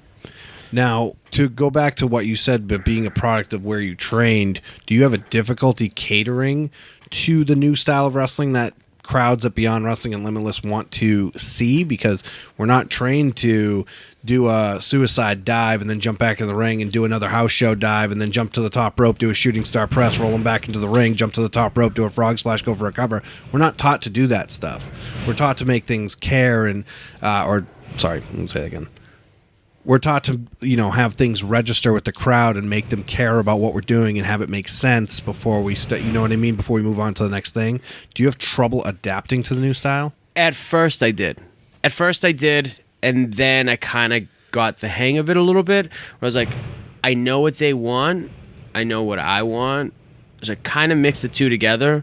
So because I don't want to go, I don't want to be the guy that does 101 things, because remembering a lot of shit is tough as it is. But I definitely do want to. I do want the fans to know that I can go and I can give them the match that they want. So it was hard at first. Now I'm kind of finally getting the hang of it and stuff like that. And in every match that I have, I'm learning along the way. I'm learning how to like react to the fans and how like what they want and where they want it and how they want it. So, and it's different with every show. Every show is so different. There are some shows where, I'm off my feet 95% of the time. Then there's other shows where I'm never off my feet just because of the way their crowds are. Well, we had Club Cam on a previous episode, and he says today's wrestling has become, I'm going to do my match, and then I'm going to go to the back and check Twitter to see if I'm a GIF. How much truth do you think there is to that statement? Well, I did that for So it's fairly true. Yeah, it's fairly true. For me, at least, I did that when I had one of my first matches at Beyond. I went right back to my phone just to see if people were tweeting about me, and boy, my phone blew up. I was like, oh, this is what this feels like. So internet fame kind of helps your wrestling career a long way, nowadays? Yes and no, because there is a lot of internet stuff out there that is not good stuff. When I say internet fame, I mean like if you do catch a gift that people can share on Twitter, do you feel this helps with bookings and getting noticed and having promoters maybe reach out or even have anyone have eyes on you? Yes, to a certain extent, because a GIF is only a 4 second clip. There is still, if you're out there for 8 minutes, there's still another 7 minutes and 56 seconds of other stuff that people aren't seeing. So yes, no kind of thing. Like it could help you get booked because you can also send it out and people can retweet it and share it. But there's other parts of it that still need to be seen that I feel like people don't see. They just see the cool stuff and that's it. All right, and another thing I would ask is a lot of times when I was a booker, if I mentioned that or not, I used to be a booker. Once or twice. Once or twice. All right. A lot of the newer students would ask me what to do, not necessarily on my shows, but in general. And I would always say, go out and get in front of a crowd. No matter how shitty the show is, no matter how little you're getting paid, just you need to be in front of a crowd as much as possible. Now, do you agree that's still what should be happening in 2020? Absolutely. I've now learned, like, before I was always like, well, I don't want to fucking work for this company. I don't want to do that. I don't want to work that. It's a shitty company. Now I'm like, I just want the crowd. I just want to be interactive with the crowd. I want to feel that because it helps me grow as a performer. If I can interact with a crowd that's never seen me before and I get a pop of the night, then that's what I want. I just did a show where me and Ricky Archer went in. Nobody knew who we were. Maybe one fan knew who I was. And they were so loud for us. It's just like, I enjoy that part. Like, I want that connection with them. I want to be able for them to go home and say, yeah, I've never seen those guys before, but wow, they were really good. Like, they were like so into it. Like, I loved their match. And me and Ricky did almost nothing, but it's just because we interacted with them, like I shake my head like crazy every time I wrestle. It's just something that I do. But like those little things, like looking at one fan and like opening your eyes and like shaking your head at them and saying like, come on, like let's go, or like bang in the ring or something like that. Like that's what a lot of fans want. That's what a lot of people don't understand with wrestling is like there is 6 or 7 of those shows in New England where they want moves. But there's another 25 to 30, 40, 50 of them that just want to be interacted with. The fans just want to be like, they just want to know that they exist.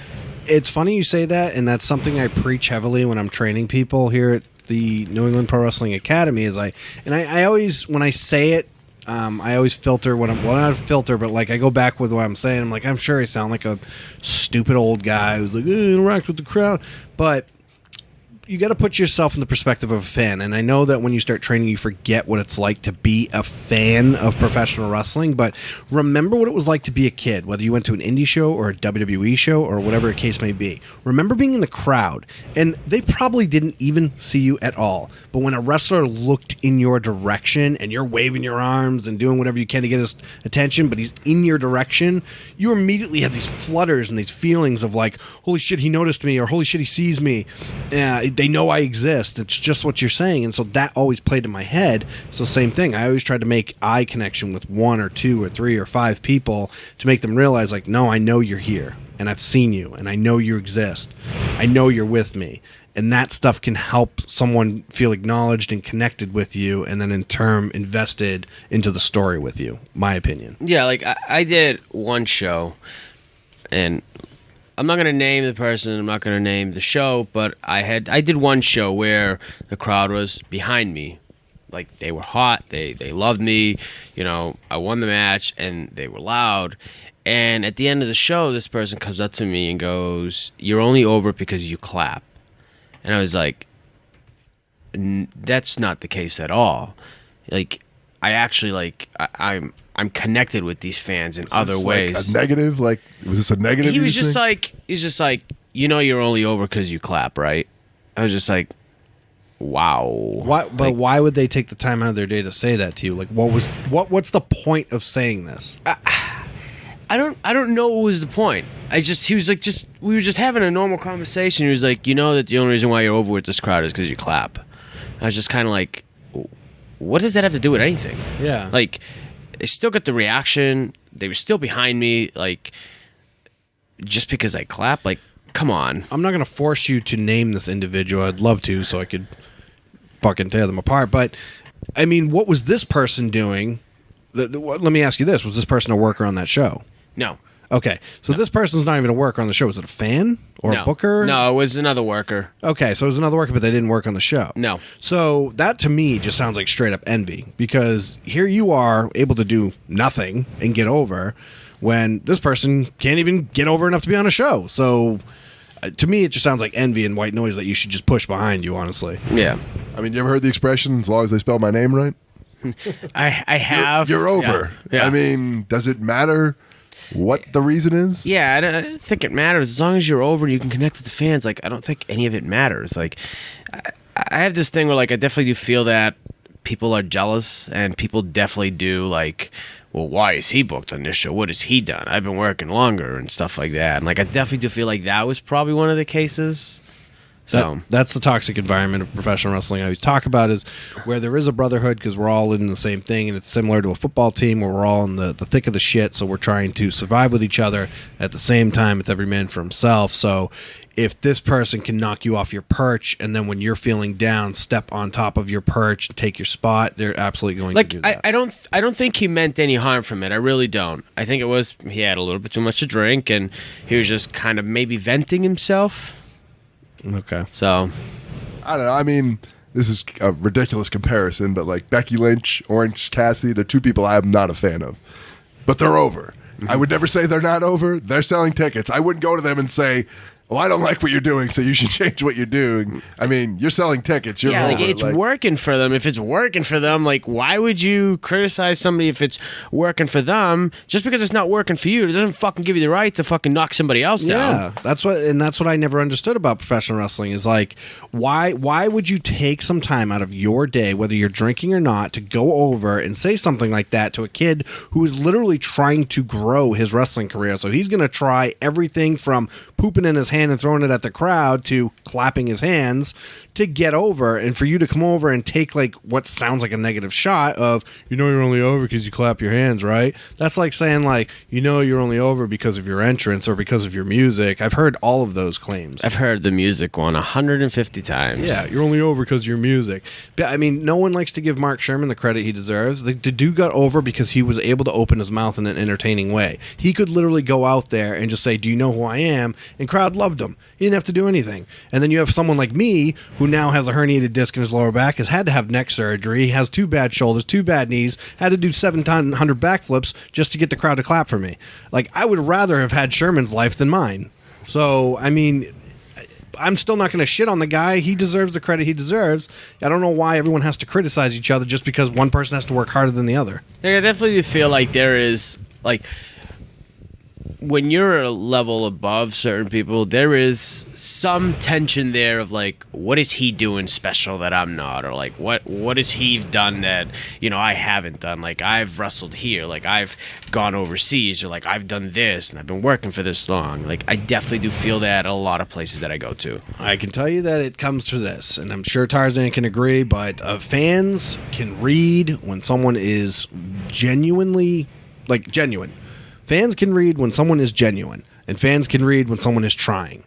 And if people are getting the feeling that I feel like I'm talking or seeing or interacting with CJ Cruz, not a guy playing CJ Cruz, people will feel more inclined to go towards you than they would the guy who's trying. Well, to play devil's advocate, maybe this individual was trying to get it across to you that clapping isn't always going to get you over, and maybe that was what they were trying to get into your head, to know that you would have to do something different elsewhere. I don't know. I'm just trying to. I'm being political. I'm trying to play both sides. So. It's like, don't get me wrong. Like, I understand where he was coming from, and I absolutely understand what he was trying to say. But the only time I clap is during my entrance. And that's because of my music. It's a natural reaction that the fans do, that I do. A lot of times I show up to shows and my music hits and the fans are clapping before I do.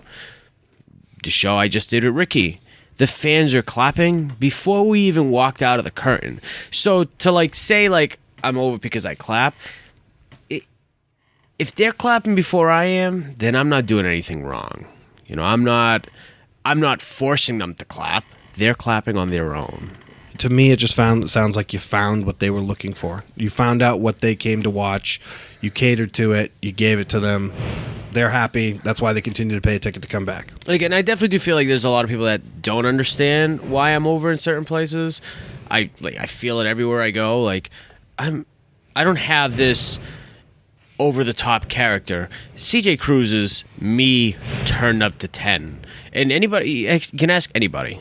Like it's really who I am outside of wrestling, just turned up. Yeah, Like, you're a goofball, and then you turn it up. Yeah, I'm a goof. Like I don't care what I'm doing. I always want to have a good time, And like I'm not a heavy partier. I don't party. I don't drink. Like so, that's just like a version of me, just turned up a little bit. That's actually what my Julian Starr character was when I started. I always thought, because Brian Malonis, when he was training me, always tried to tell me, like, you need to come up with a character. And it took forever for me to realize, because then later on in life, he's the one who said, maybe you are a character in itself. And then I started thinking about it, and I was like, well, I do like to entertain people, and I like to do goofy things, and then I would relate it to like when I went out with Brian on road trips or Brian Fury on road trips and stuff, and I was like, oh, I like to make them laugh. I just took that personality and turned it up to 10 when I went in the ring. So I had the same like to a T mindset. That's exactly what I do now. Like, yeah. I don't care what I'm doing. I don't care if I get to dress in a chicken costume, for fucking God's sakes. Like, I just want to go out there and have fun and make people laugh. And I always go back to the AG sign gimmick stuff, because to me that was what helped me figure that part of me about wrestling, that I can go out there and do whatever the fuck you want me to do, and I'm going to entertain people one way or another. All right, so I don't know what's, again, these are like, I'm talking about when I was still in the business. A lot of times when I was in the business, guys who had been around longer, they'd see a new student. Everybody wants to give them advice. Do you still think that's the case, going to shows, having a match, everybody on the show saying what you should do, shouldn't do, and things like that? Everywhere you go, somebody's going to give you advice, one way or another. Whether they're a vet in their company, or they're a vet in New England, or they're a vet in wrestling in general, somebody's always going to give you advice on something. What I've learned about advice is a lot of it is just people's opinion on wrestling and what you should be doing. Like, for instance, John Silver pulled me aside, gave me some advice, and at the end of the advice, he goes, this is just my opinion. Whether you take it or not, like, it's up to you. I'm just telling you what I think. And I was like, yeah, I like that kind of, like, when you're going to give me your opinion and tell me that this is just my opinion, rather than like, well, that's not going to fucking work. Why would you do that? Like, you should be doing this and you should be doing that. And like telling me about like what I should be doing. That's the shit I hate. Now, to being a new guy who's kind of, growing his popularity in professional wrestling in New England and whatnot, do you take certain advices from certain people differently? What I mean by that is, would you take someone who's now signed to AEW, John Silver's advice, more strongly than someone like Larry Huntley, who has never really been signed nor worked anywhere popular? I take them both, but I definitely do take for John Silver's, like, I take his a little more to the next step, only because he's at that next step in his career. So if he took that next step, he's doing something right. Not taking anything away from Larry Huntley, because I love Larry Huntley, but Larry Huntley has a different view of wrestling. Larry Huntley has the old school way of wrestling. And a lot of us nowadays know that the old school way doesn't really fucking work where you go. And Silver, he's like at that next step. He's at the new way of, like, the new level of wrestling. So I don't discredit like Larry's advice. I always take advice into consideration one way or another, but I always weed out the negatives and the positive of advice, if that makes sense. Okay, so it sounds like you do kind of lean towards the more popular. However, you still have the right frame of mind to filter and take what you like from each bit of advice and make it your own. Yes, absolutely. Because if, like, for instance, if Aaron Stevens walked in through the door and gave me some advice, and Fury gave me some advice, I would not discredit Aaron Stevens' advice or Fury's. I take them both. Because it's the way I look at it. Like, I'm not going to not take your advice or you haven't done as much as this guy has. No, because advice is advice. If somebody wants to give it to you, just open your ears and listen, But it's up to you as a person to take that person's advice, Would you say the advice is all over the map, or do you feel it's pretty consistent with the advice you've heard? Some of the advice that I've gotten back is like over the top stuff, like, oh, you should stop doing this, or you should stop doing that, like, you're a short guy, you shouldn't be flying off your feet, or like just shit like that. What? I've heard that before. What? Hold on, you had people tell you. I had one guy tell me, you're short and you're stocky. Like, you should be a powerhouse. You shouldn't be fucking flying off your feet. And I'm like, but that's all I can do is fly. Like, But okay, so you are a stocky individual, but you could be stocky. I mean, realistically, when Rey Mysterio was on the gas, he was a stocky individual. He's still short in height. I mean, he's not. I'm not going to look at him and go, "Oh, he's equally as strong as Braun Strowman now, so he should no longer be flying." I had somebody tell me that I should be just like Taz, and I was like, I can't. Like, I physically can't. Like. Well, there's already a Taz. Yeah. Why should you already be just like Taz? I don't want to be like anybody else. Like, my moveset is mine. Yes, do I take stuff from a lot of different people? Absolutely. But I do it a little differently. I try to make it my own. A lot of it too is the wrestling that you like to watch is the wrestling you want to do. I loved luchador wrestling and I loved high flying, which is why I adapted to it, especially because I knew I could do it. So of course I wanted to do all that flashy stuff, but I never was heavily into chain wrestling. I wish I was, because I would love to have had like a shooter, Zack Sabre Jr. or Taz type gimmick, but it just wasn't in my cards. Like, I wouldn't consider like myself as like a high flyer, because I can't do everything. I can do a lot of different shit, but I don't do everything. But like, my style is like, I love to fly around, but I also love to show people that I'm not just some kid that can just fly. Like, if I can power your ass over, I'm gonna power your ass over one way or another. Do you have any place that is like your favorite place in New England to work currently? My favorite place is Limitless. Why is that? Because there's just something about that crowd that like makes me want to do more, makes you want to interact with them more, like makes you want to push myself to the next level. There's just something with that crowd, and I was actually talking to somebody about this the other day, where like, it's probably one of my favorite crowds to wrestle in front of, because it's just something about that crowd that makes me want to be like, okay, I'm gonna get in better shape, or I'm gonna do this, or I'm gonna try this out, or I'm gonna look this way. It's just something about that crowd that makes me want to. Do you feel like other companies in the New England area should start to learn from companies like Beyond Wrestling and Limitless, or should they continue to be their own individual self? No, because every company's different. Every company's different. Every company has their own way of working. I would never say to like Fury, you should be booking like Limitless, because that just doesn't make sense. Like, if every company was like a Limitless or Beyond, then what's the point of wrestling? What's the point of so-called like the Weekend Warriors wanting to like be on shows and like just go out there and entertain? Like, then there's no point of wrestling. Now, your opinion on Limitless Wrestling is not biased based on the fact that you've recently been put over there as graduating from Let's Wrestle, which is also run by Randy Carver Jr., up to his main promotion, Limitless Pro Wrestling. That has nothing to do with it, or you just genuinely feel? Well, I was a fan of Limitless Wrestling for a while. Okay. And I would go to the shows and like I'd help out and stuff like that. And I always felt like whenever there was like, and like I wasn't like Mark type wrestler, like wrestling fan, but like I just enjoyed the show, and I always knew that there was something special about the Limitless crowd. So I always knew that, from the entrances to when you're wrestling to like just everything in general, even like intermission. Like, there's something about that crowd that like makes you want to keep going, like makes you want to be there, makes you want to feel that. So when I first wrestled on Limitless, I felt that, and I'm like, oh my God, like, I want to keep going. Like, I want to keep going. I want to keep doing this. Like, this is crazy. Like, this crowd just makes you feel a certain way. And it's just that crowd that I really felt that with, if that makes sense. With the Beyond Wrestling thing, let's be honest that there's no bigger company in New England currently. Absolutely not. I've heard complaints that everyone is trying to be Beyond now in New England. Do you think that's true? I don't think so. I haven't really wrestled anywhere outside of like Maine, Mass, Connecticut. Like, those are the three real states that I wrestle in.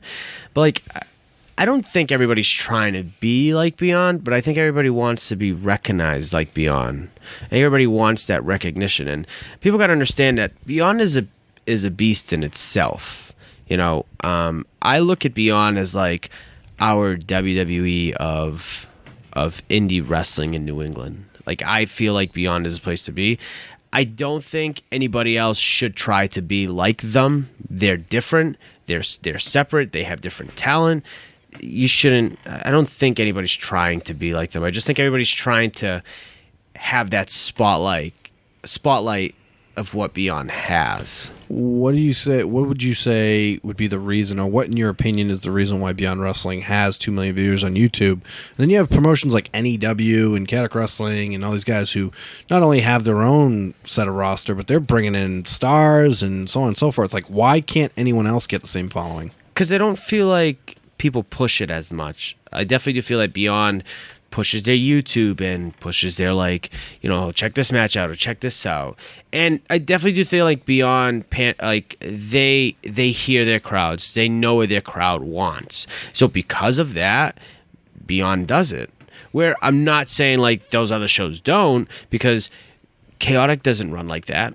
There's a certain way that we run. And, yeah, we don't have that like, nostalgia that Beyond has, but we have fans that love our product, So, yeah, like, Beyond pushes their stuff, and Beyond is a separate, like, Beyond is their own animal. All right, so looking into you, I mean, with the research I could find, I would say, and this is just my opinion, you would know better than me, the biggest match I could find that you've probably had was you were in Beyond Wrestling's Tournament of Tomorrow. You made it to the semifinal round.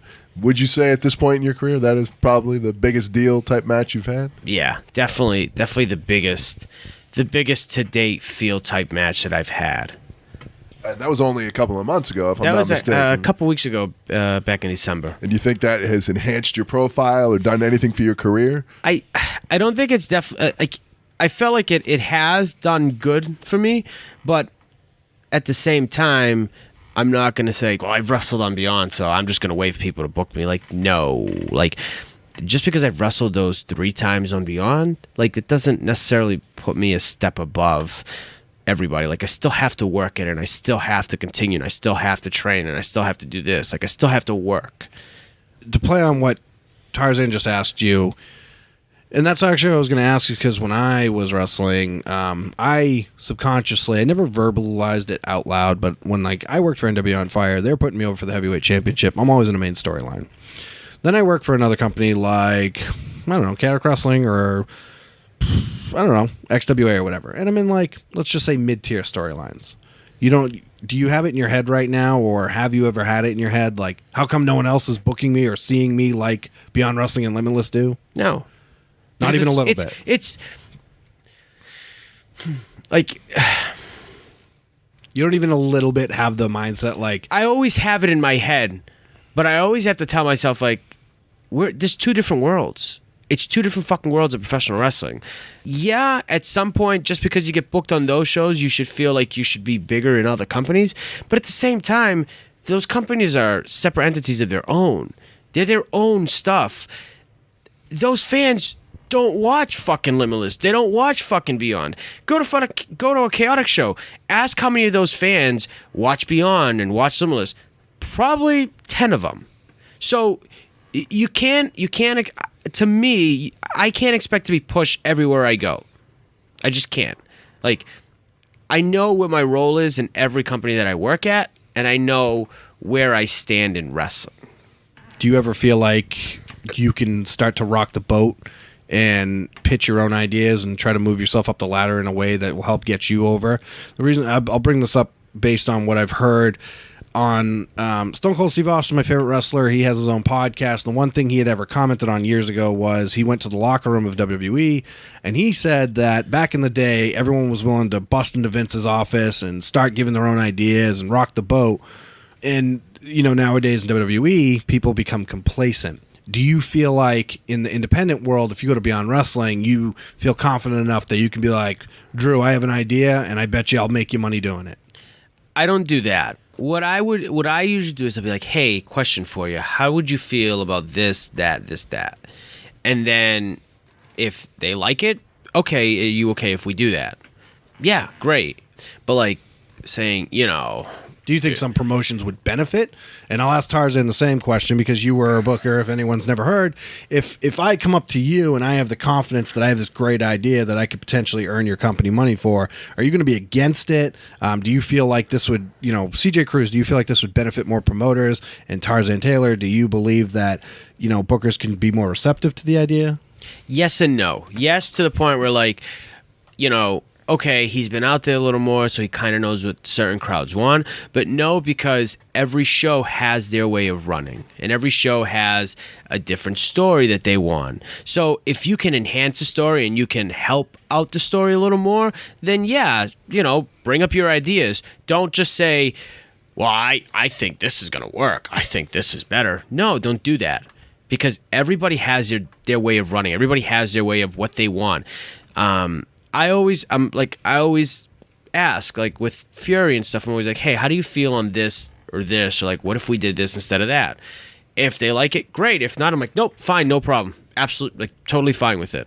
My opinion is just the guy's got to realize there's 17 other guys in the show doing the same thing. The booker cannot possibly take every single idea and incorporate it into a show, especially if you don't want to have a 5-hour show. So I'm definitely not on like a day of the show, like for Chaotic, like I'm not like throwing out ideas because I know there's 101 things going on and there's 20 other guys that want to fucking figure out their stuff before mine. But I'm always like, if it's a couple hours before the show or like the day before the show, I'm always like, hey, how do you feel on this? Like, what is your like, how do you take this? How do you see it? Like, is this worth it? Like, is it not worth it? Like, that's how I see it as. All right. And so earlier in the podcast, you had mentioned that you feel like that no matter how long you've been in professional wrestling, that you should always be training. And I feel like back in the day when I was training, when Dijak was trained, Dijak trained up until the time he got signed. And then I see people like Josh Briggs. I mean, I'm not here on Tuesdays, but he's never really here anymore. I trained up until the point that I literally had to have neck surgery. And then when I came back, everyone knows I was bitter, so I kind of pulled back a little bit, but I trained up until the point I had neck surgery every single day for 5 to 6 years. So do you, now that your ball's rolling, now that your career is picking up, people are starting to notice you and you're wrestling everywhere, do you still train and come every week? I come every week. Okay. One way or another, I come every week. Whether it's once or twice or 3 times a week, I come every week. I actually come now more than I ever have before. Why do you feel that is? I don't know. Just there's something that makes you want to push myself to the next level, and I've gotten a lot closer to Fury over the past couple months, and like I definitely do feel like there's like a good relationship there. So like it makes it easier for me to hop in my car and come here. Plus, this is your training. So what? You fuck up. Who gives a shit? You're training. As long as you fuck up here and you don't fuck up anywhere else, like. You should always train. One way or another, you should always train. Whether it's you hit the ropes or like just do a drill or something, like you should always be doing something to better yourself one way or another. I was at class this week and Dijak was here. And Dijak did blow-ups with us. He just did blow-ups because he just wanted to stay in shape and, keep the cardio going. But like I said, he was here and he was working out with us. You should always do something one way or another. The whole thing of like, I'm on shows and I'm going to stop training, you're a fucking asshole. There's a certain extent that gets you to.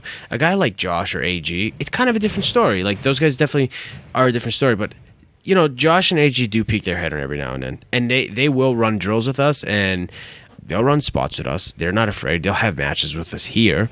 But, like, they're guys that, like, work on low-card shows who don't train because they're on shows and they're like, oh, I'm already here, like I'm gonna learn while I'm on shows. Like, fuck you, you're a piece of shit. And so to play on that, a previous guest on Truth, Justice, and the New England Pro Wrestling Way is Davey N. And she said when she first started training that Brian Ferrier was hard on her, and as time has gone on, he's gotten a little soft. You've happened to have the same outlook in more or less where you got to train when you were 16, walk away, come back, and you've done it several times. Would you say that you share the same opinion as Davian? Do you believe that Brian has softened up a little bit as a trainer? I'm just curious to get the perspective of everyone around. I do feel that he has softened up, but I don't think it's as drastic as people think it is. Okay. I do think that certain people, like, they say, like, oh, he's, like, really soft now. No, because a lot of you guys aren't here when he's here. He's still the Fury that he always was, but he has a different way of explaining things now. He's not like, as before, he'd, like, scream and, like, start hitting the ring. Like, he does that in a different way. Like, he still will raise his voice and he still will call you an asshole if you fuck something up, but he has softened up a little bit. But it's in a different way. It's not like it once was. Brian Fury did state on his episode here on Truth, Justice, and the New England Pro Wrestling Way that he has learned as a trainer to not paint everyone with the same brush. I just like to get students' perspectives on what they kind of see based on the past to the future. All right, so in a minute, we're going to get into a game where we're going to get your take on a lot of people that are up and coming in current New England scene. Before, I got a couple of quick questions. Beyond Wrestling does not have a championship, does not have a heavyweight champion, correct? Correct. Do you feel in today's wrestling, especially New England, that championship has lost some meaning? In some aspect, yes. In some aspect, no. For instance, like, Beyond has a lot of talent that comes in and out. So I don't think for Beyond to have a champion, it would benefit too much, just because, A, they have talent that's rolling in and out every week, where Limitless has the same consistent roster, and they don't have that, like, they don't run every week. Beyond runs every week, not when they're doing uncharted territory. But, like, Limitless runs once or twice every month. So it's a different story. They have a champion that actually works, where if Beyond does it, it just doesn't make sense to have a bunch of random people coming in and challenging for a title for the title that, if they have different people every week, it just doesn't make sense. But do you feel like the title itself, like, do you feel like the Chaotic Wrestling Heavyweight Championship, the Limitless Heavyweight Championship, do you feel like these are still considered important trophies to own on the promotions, or do you just feel like they're kind of just there? It's a goal. It's a lot of people are like, oh, the title's the title. It's just about, like, I get that. I do get it. But it should be a goal. Shouldn't a goal in wrestling be to hold something? To be able to have your name under something? Like, that's my goal. Like, my goal is to, like, with Ricky Archer, is to win the tag team titles. Like, I want my name under those belts. Like, I just, that's what I want. It's a goal of mine, and it should be a goal of people. Do you feel like fans of these shows look at it that way? Like, that I will respect or cherish these people more, or CJ Cruz more, if he can win a championship? Or do you think that it doesn't matter anymore because of the quote-unquote indy-rific new age wrestling? I think for certain fans, it brings them closer to the wrestler. I think when a wrestler wins a title, it definitely does bring him closer. Like, DL Hurst is the Chaotic New England champion, and when he won, like, it definitely brought him a little, like, closer to the fans. Like, the fans were there, like, they got to feel that with him. And I don't know if you were there when he won, but he walked right through the curtain and he walked right outside and started crying because he's never felt that from the fans before. Oh, yeah.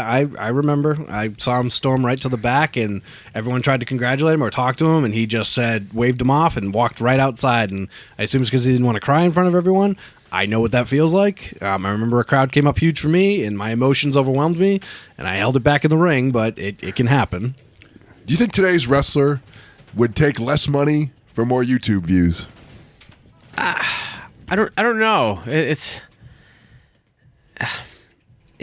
weird with that, because, like, to me, like, I would rather be on a show and make money than have the YouTubes. Like, I don't know if that makes sense to you, but, like, with, like, the YouTube studio, like, for instance, like, let's say a studio taping. Yes, it's great because you get the in-ring work and you get to do stuff and you get to go out there and whatever and kind of feel that in front of wrestlers, where when you're in front of a crowd, you get to feel the crowd. I don't know. It's like, it's two different things. It's separate, like, I guess you just said you would rather make more money than have more YouTube followers. I mean, realistically, if you could go to Beyond Wrestling and they say, hey, we'll pay you $20, but you're going to be in front of 2 million viewers, which booking would you rather? Or Limitless says, I'll pay you $150 a match. I just need you to come in. Which would you rather? Would you rather go to Limitless and work that, or would you rather get 2 million viewers on, exposed to you?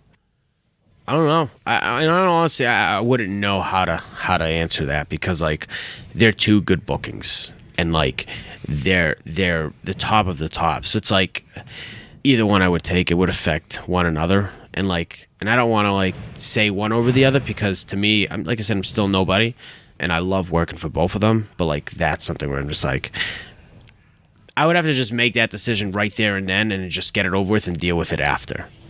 All right, and this is the one thing I'm going to get accused of being old school on. Intergender wrestling. I fucking hate it. I think it's stupid, pointless. I don't think it does anything for anyone.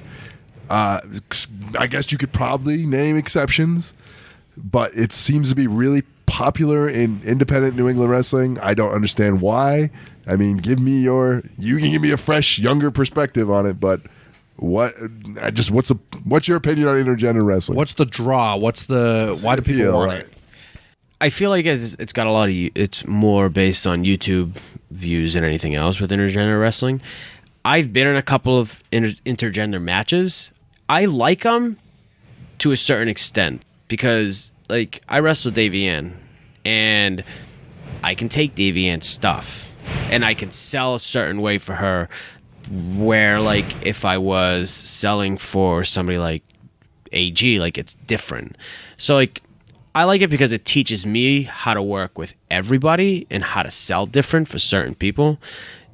Man or woman, whatever. Like, to me, it helps. It helps me. Do I feel like it works everywhere? No. Certain places I feel like it doesn't. Certain places I feel like it does. Where at Beyond, I feel like it does because it benefits both. But like if a show like Liberty States or like LPW did it, I feel like it doesn't benefit anybody. It doesn't really go anywhere.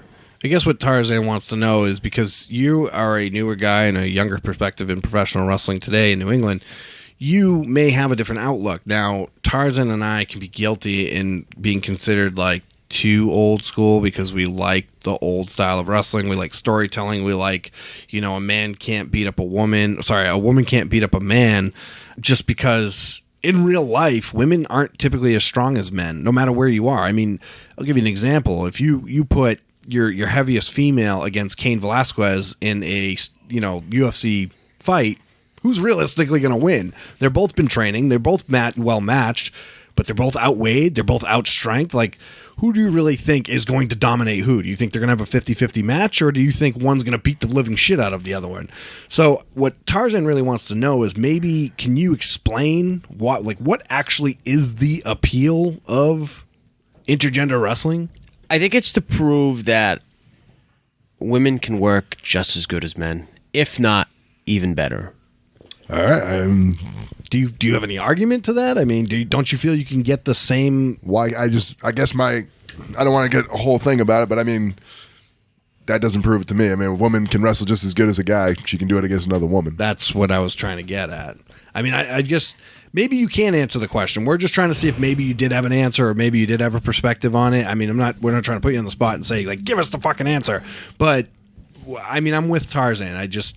Like I said, I take it as like put a female football player out on the field of NFL with all those giants. We'll see how well she plays. We'll see what we'll see how, and you know what I mean. That's where. Well, I guess there's two things that always happen in the matches I see. Number one, the guy goes toe to toe with a girl, and that hurts that guy because why is he going toe to toe with a girl? Or a guy does what he should do and he beats the fuck out of the girl. Is that really getting her over? So I just don't see what it accomplishes. It's kind of tough. I look at it like as if in today's wrestling generation, like we're all just trying to get to that next step. So for me, intergender wrestling helps certain people to a certain extent. I don't see it like as you guys do. Like I've listened to the podcast a bunch of times and I know how you guys feel. I feel like it helps certain people and it doesn't help other people. Like it's weird with that because I don't really have like a strong opinion about it. I'm just kind of like, yeah, like it's okay. Like I like it for the most part, I'm willing to hear the other argument. I'm not saying that I will never acquiesce to the point. Just it's one of the only new school, old school arguments that I've yet to hear an argument that changes my mind. I think that argument goes with everybody. Everybody has their opinion on it, and everybody has their opinion why it should be a thing and why it shouldn't be a thing. And I really do believe it's like a personal belief of people, if that makes sense. All right, so before we get to the Fantastic Four, we're going to play a little game. We're going to mention a few names that are upcoming in the New England scene. Get your 2 cents on them. Let's see if you can avoid being political here. You don't have to be too long with your answers because we are going to run a little long here. I don't want to be straying on, but just give us a little synopsis on your opinion. You mentioned him already, D.L. Hurst. Probably one of my favorite people in wrestling. How do you feel his in-ring work is? I've wrestled him a couple times. I like his in-ring work. I like his I like what he brings to the table. I definitely do feel that he could do a little more with what he's got. Like, I feel like he should stop doing certain things and do a little more. But every time I've wrestled him, I've never had a problem. Like, it's been very easy. He doesn't have a problem with doing certain things. Like, he's more than willing to put himself out there a little more and stuff like that. All right, gentlemen I've never met, but I've heard a lot of different controversial opinions. Richard Holiday. I like Holiday. I really, really do. He's awkward at times, but I think it's just his personality more than anything else. He's a lot slower in the ring. He doesn't like to work the fast-paced, back and forth kind of thing. Very structured oriented. Like, he likes structure, and he wants to know what we're doing, how we're doing it, what's the story we're telling. He doesn't want to do 101 things, which is perfectly fine because I don't like doing 101 things, but I like Holiday a lot. I really do. All right, another guy who's kind of come up in the scene pretty quickly, Royce Bishop. I wasn't a fan of him at first, and I don't know why. I don't know if it was just the way he was or because he was closer to Fury.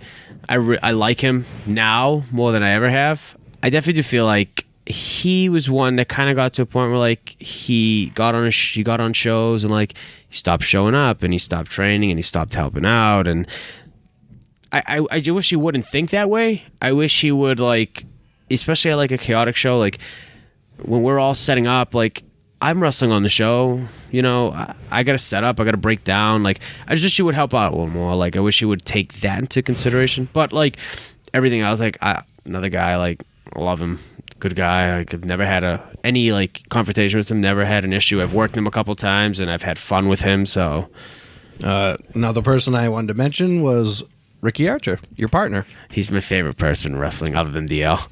Plus, a lot of people don't know this. We actually have the same birthday. Really? Yeah. Julian and I have the same birthday. I was just going to say. Oh, that's awesome. My partner, Matt Spector, Tarzan Taylor, and myself have the exact same birthday. Ricky... Well, not Ricky's, the exact same. A few years apart. Yeah, same with me and Ricky. Ricky is, he's 19.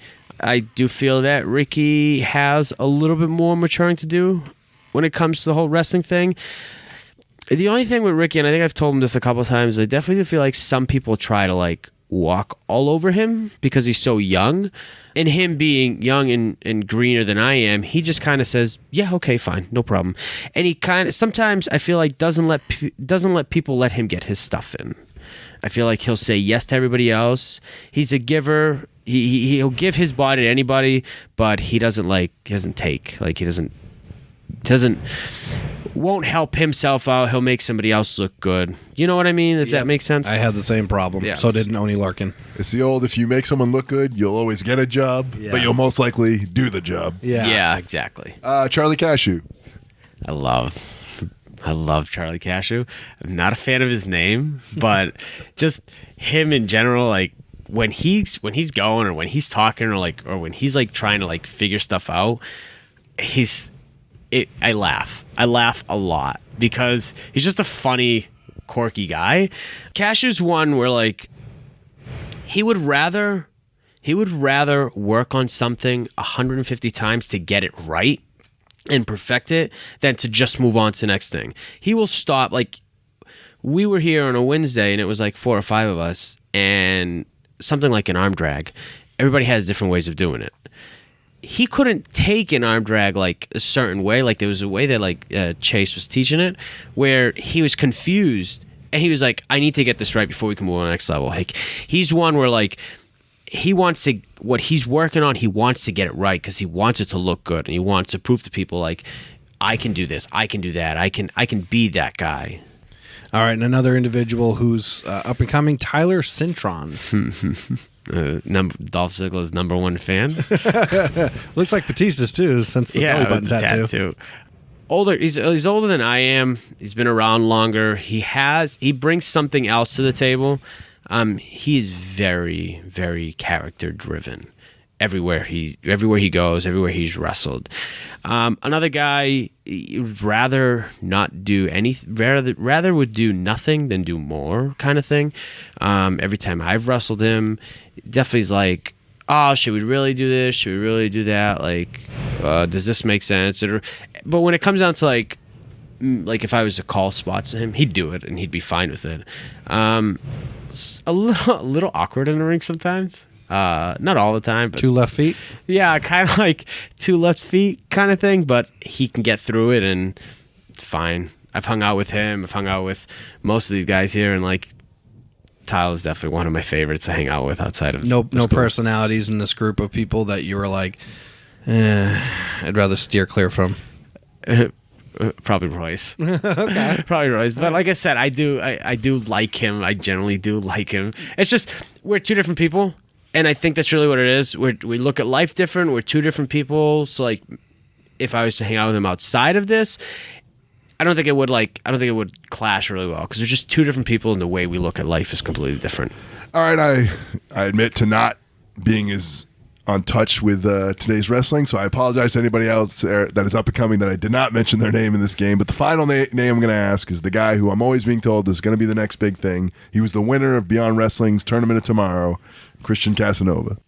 Christian is so good, and whenever I see him wrestle, I'm like, damn, this kid is so good. I'm just like, I watch his stuff, and like I see the way he reacts, and I see how clean everything looks. And I'm always like, fuck, like I want my shit to be just as clean. I don't know how he hasn't picked up yet. I really don't. If anyone asks Christian what he did to get to where he is today, he'd be the first to tell you that was 100% trial and error, hard work. That did not come natural to him. Brian Fury and myself yelled at him almost every show and every day to slow down, relax. He's finally caught on to it, but that type of timing and all that jazz came with just hard work, trial and error. So just keep doing what you're doing and you'll get there. Like, we had, like, I remember talking with Christian back in January of this year and like of last year, and we were going over, like, we were talking a little bit about our personal lives, and we kind of ran into the same issues. I'm not going to get up on it, but like we ran into the same issues in our personal lives, and we were both kind of going through it at the same time. And I instantly knew that because of that, he was going to push himself harder than he ever has. And I think it was a couple months after that, he won the Chaotic World title. And you can tell like he had pushed himself so much harder doing that. And he's one of those guys, like, I'm always like, when he's around, I always want to watch his matches because he just brings something different to the table. He is that guy that, like, as cliche as it sounds, like, I want to be where he's at. I want to be the guy where everybody's like, wow, like, he's really good. Like, I want to be that guy. I don't want to be another Christian, but I want to be at that level where he walks into a show or he walks into a venue, people are like, oh, there's Christian. Would you describe as a locker room leader? Yes and no, because he sticks to himself. He's good on like giving, like if you ask him for advice, he'll definitely give it to you. But Christian's one where I feel like he sticks to himself. He definitely does stick to himself, which is a good thing because in wrestling nowadays, like if you're out there too much and you talk too much, like it's a bad thing and you get a big head and yada yada yada. But Christian's one of those guys like never thinks he's got a big head. Like he's just so mellowed out. He's humble sometimes. Like, but he cares about what he does. And if he's upset with something, you see it. You see that he's upset. But he's one of those guys who are like, this means everything to him, and he'll do anything that he can to make this what he wants. All right. Well, as always, we could probably do a 5-hour podcast talking about the state of wrestling in New England today, but we can't make the podcast that long. So we're going to go into, you know what it is, Julian. That I do, sir. It's time for the Fantastic Four. Fantastic Four! The Fantastic Four, CJ Cruz, is the same 4 questions we ask all of our guests here on Truth, Justice, and the New England Pro Wrestling Way. And we're going to go ahead and start off with question number 1 with you. With your entire dealings of professional wrestling to date, what would you say you were most proud of? I'm most proud of where I've come, how far I've come in a year. At the beginning of 2019, I had not been used on shows. I was a little bit more overweight. I was a little wider. I didn't know who I was. I'm very proud of where I've become. I set 3 goals at the beginning of 2019. It was I wanted to wrestle on Chaotic full time. I wanted to wrestle at Limitless, wrestle at Beyond. And I never thought that at the end of 2019 that the last 2 were obtainable. So I'm very proud on how far my year has gone in wrestling. It's probably one of the biggest things I'm more proud of in my life is that. All right, question 2. What is, if any, up to this point, your biggest regret about your career in professional wrestling? I wouldn't say more of a regret, more of I think a little bit of a wake-up call was not training sooner, not coming back after 3 years of being away and giving it a swirl then rather than waiting longer than I did. Because I am getting a little, I'm 25 now, and looking back, I'm wow, I'm 25 years old. I should have done this 3 years ago. I should have been doing this 3 years ago when I was a little bit younger and I can go a little further. Well, to take pressure off of you, the state of wrestling, as you know, has changed. Your career could turn around tomorrow. So it's just the way wrestling is. Question 3 is always my favorite, and as you being an avid listener of the podcast, I'm sure you know what's coming. You did say you brought half a shovel, so we can go ahead and get into it. With your entire dealings of professional wrestling, who would you say you hate or strongly dislike, and will you name them? I won't name them. I don't hate them, but I dislike them. If you're so said promoter, okay, and you put out posts and you're any students to help us out, please come and yada yada. And said student shows up, myself, shows up to every one of your shows, helps you out, brings you stuff, brings you the ring, brings you the entrance, brings you curtains, poles, and you promise him to the earth and back, you're going to do this and you're going to do that with me, and then the next show comes and you don't do anything. And then the next show comes and then nothing happens. And it's promises after promises after promises. If you're a promoter, you shouldn't be doing that. Us students, all we want is an opportunity to show that we can wrestle, to show that we can work.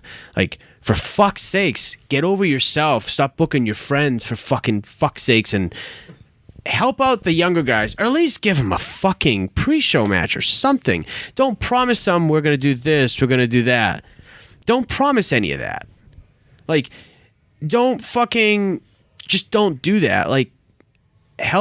Help these guys out. These guys are just trying to get themselves out there. But if you want to be if you want to just book your friends, and fine, so be it. Book your friends, whatever. And then don't fucking tell these same students, I'm gonna build a fucking division around you guys, and yada yada yada yada, and you're gonna have internet matches, you're gonna have this. And when push comes to shove, you don't do shit with them. No, instead you book fucking shit wrestlers like fucking Marcos and fucking all these other fucking assholes. What the fuck? I'm sorry, I just fucking can't. I'm not saying I'm the best fucking wrestler around, but you're fucking booking guys that haven't wrestled in this area, or guys that fucking don't know how to fucking work and can't fucking get through fucking spots the right way, don't interact with crowds, and you're fucking booking them and putting them on your show. I'm not saying I'm the fucking greatest at that, but fuck, listen to what's around you. Don't fucking book guys because, hey, they're nice and they're, they come and they do this and or because they've had fucking 15 minutes of fame. Do something. Help the fucking younger guys come up. Help them. Don't just be a fucking asshole about it.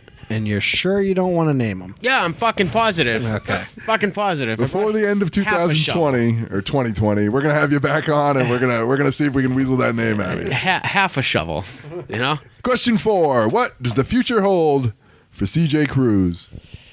More exposure, to get out there more. I have a couple goals set already. One of them is I want to wrestle in Canada. I really do want to wrestle in Canada. I want to get away from New England.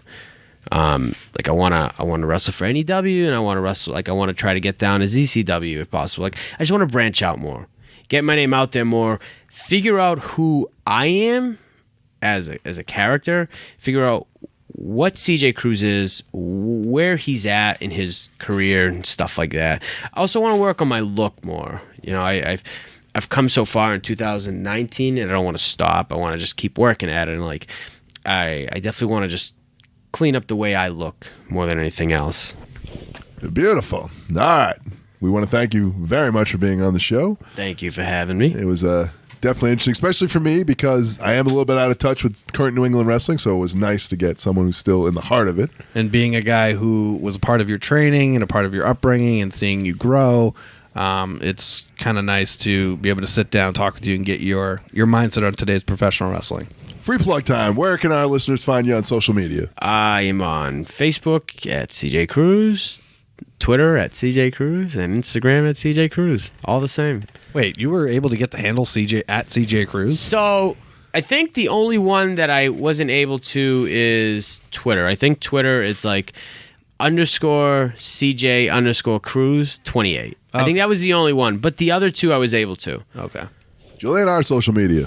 Ladies and gentlemen, as always, you can find Truth, Justice, and the New England Pro Wrestling Way on Facebook. We are a like page. Go ahead and just search for Truth, Justice, and the New England Pro Wrestling Way. Stop by, give us a like. Please subscribe. You can find us on Twitter at Pro Wrestling Way. And as always, you can download our podcast on any major podcasting app that you see fit. Please download, like, subscribe, give us a star rating, and push us up the ladder. Please leave any feedback on all social media that may help us create the best listening experience for you. Well, we thank you very much for listening. We thank you very much for going to our social media. We want to hear your opinion, questions, comments, concerns. Were we too nice to CJ Cruz? Were we not mean enough to him? Thoughts on what he had to say? Like I said, we are going to do a special episode where you, the listeners, decide who our special guest is going to be. So please go to our social media and vote for who you'd like to see. CJ Cruz, who would you like to vote for to be on our show? Can you guys get DL Hurst on here, please? Okay. If he wins the most votes, we will definitely have him on. Yeah, we can get DL Hurst on here. Definitely would love to listen to that. Okay. Free plug time. Where can fans buy a ticket? Or go to internet television and see CJ Cruz wrestle. Limitless Wrestling. We're having a show in Yarmouth on the 24th of January, and at APW, Atlantic Pro Wrestling, on the 25th of January. Okay. Where are those shows?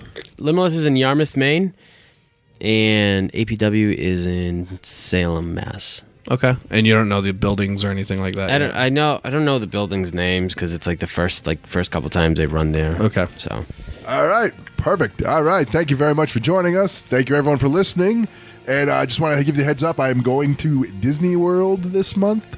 So our next episode might be delayed a little bit. I do apologize. It's only a temporary situation.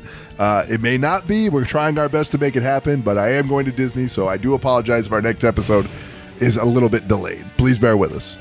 My partner here is going to go ahead and waste his money and time here at Disney World. So worst case scenario, if we feel like it is going to be delayed, there's a chance I may have to host this episode on my own. Fucking asshole. And because I will not delay the fans.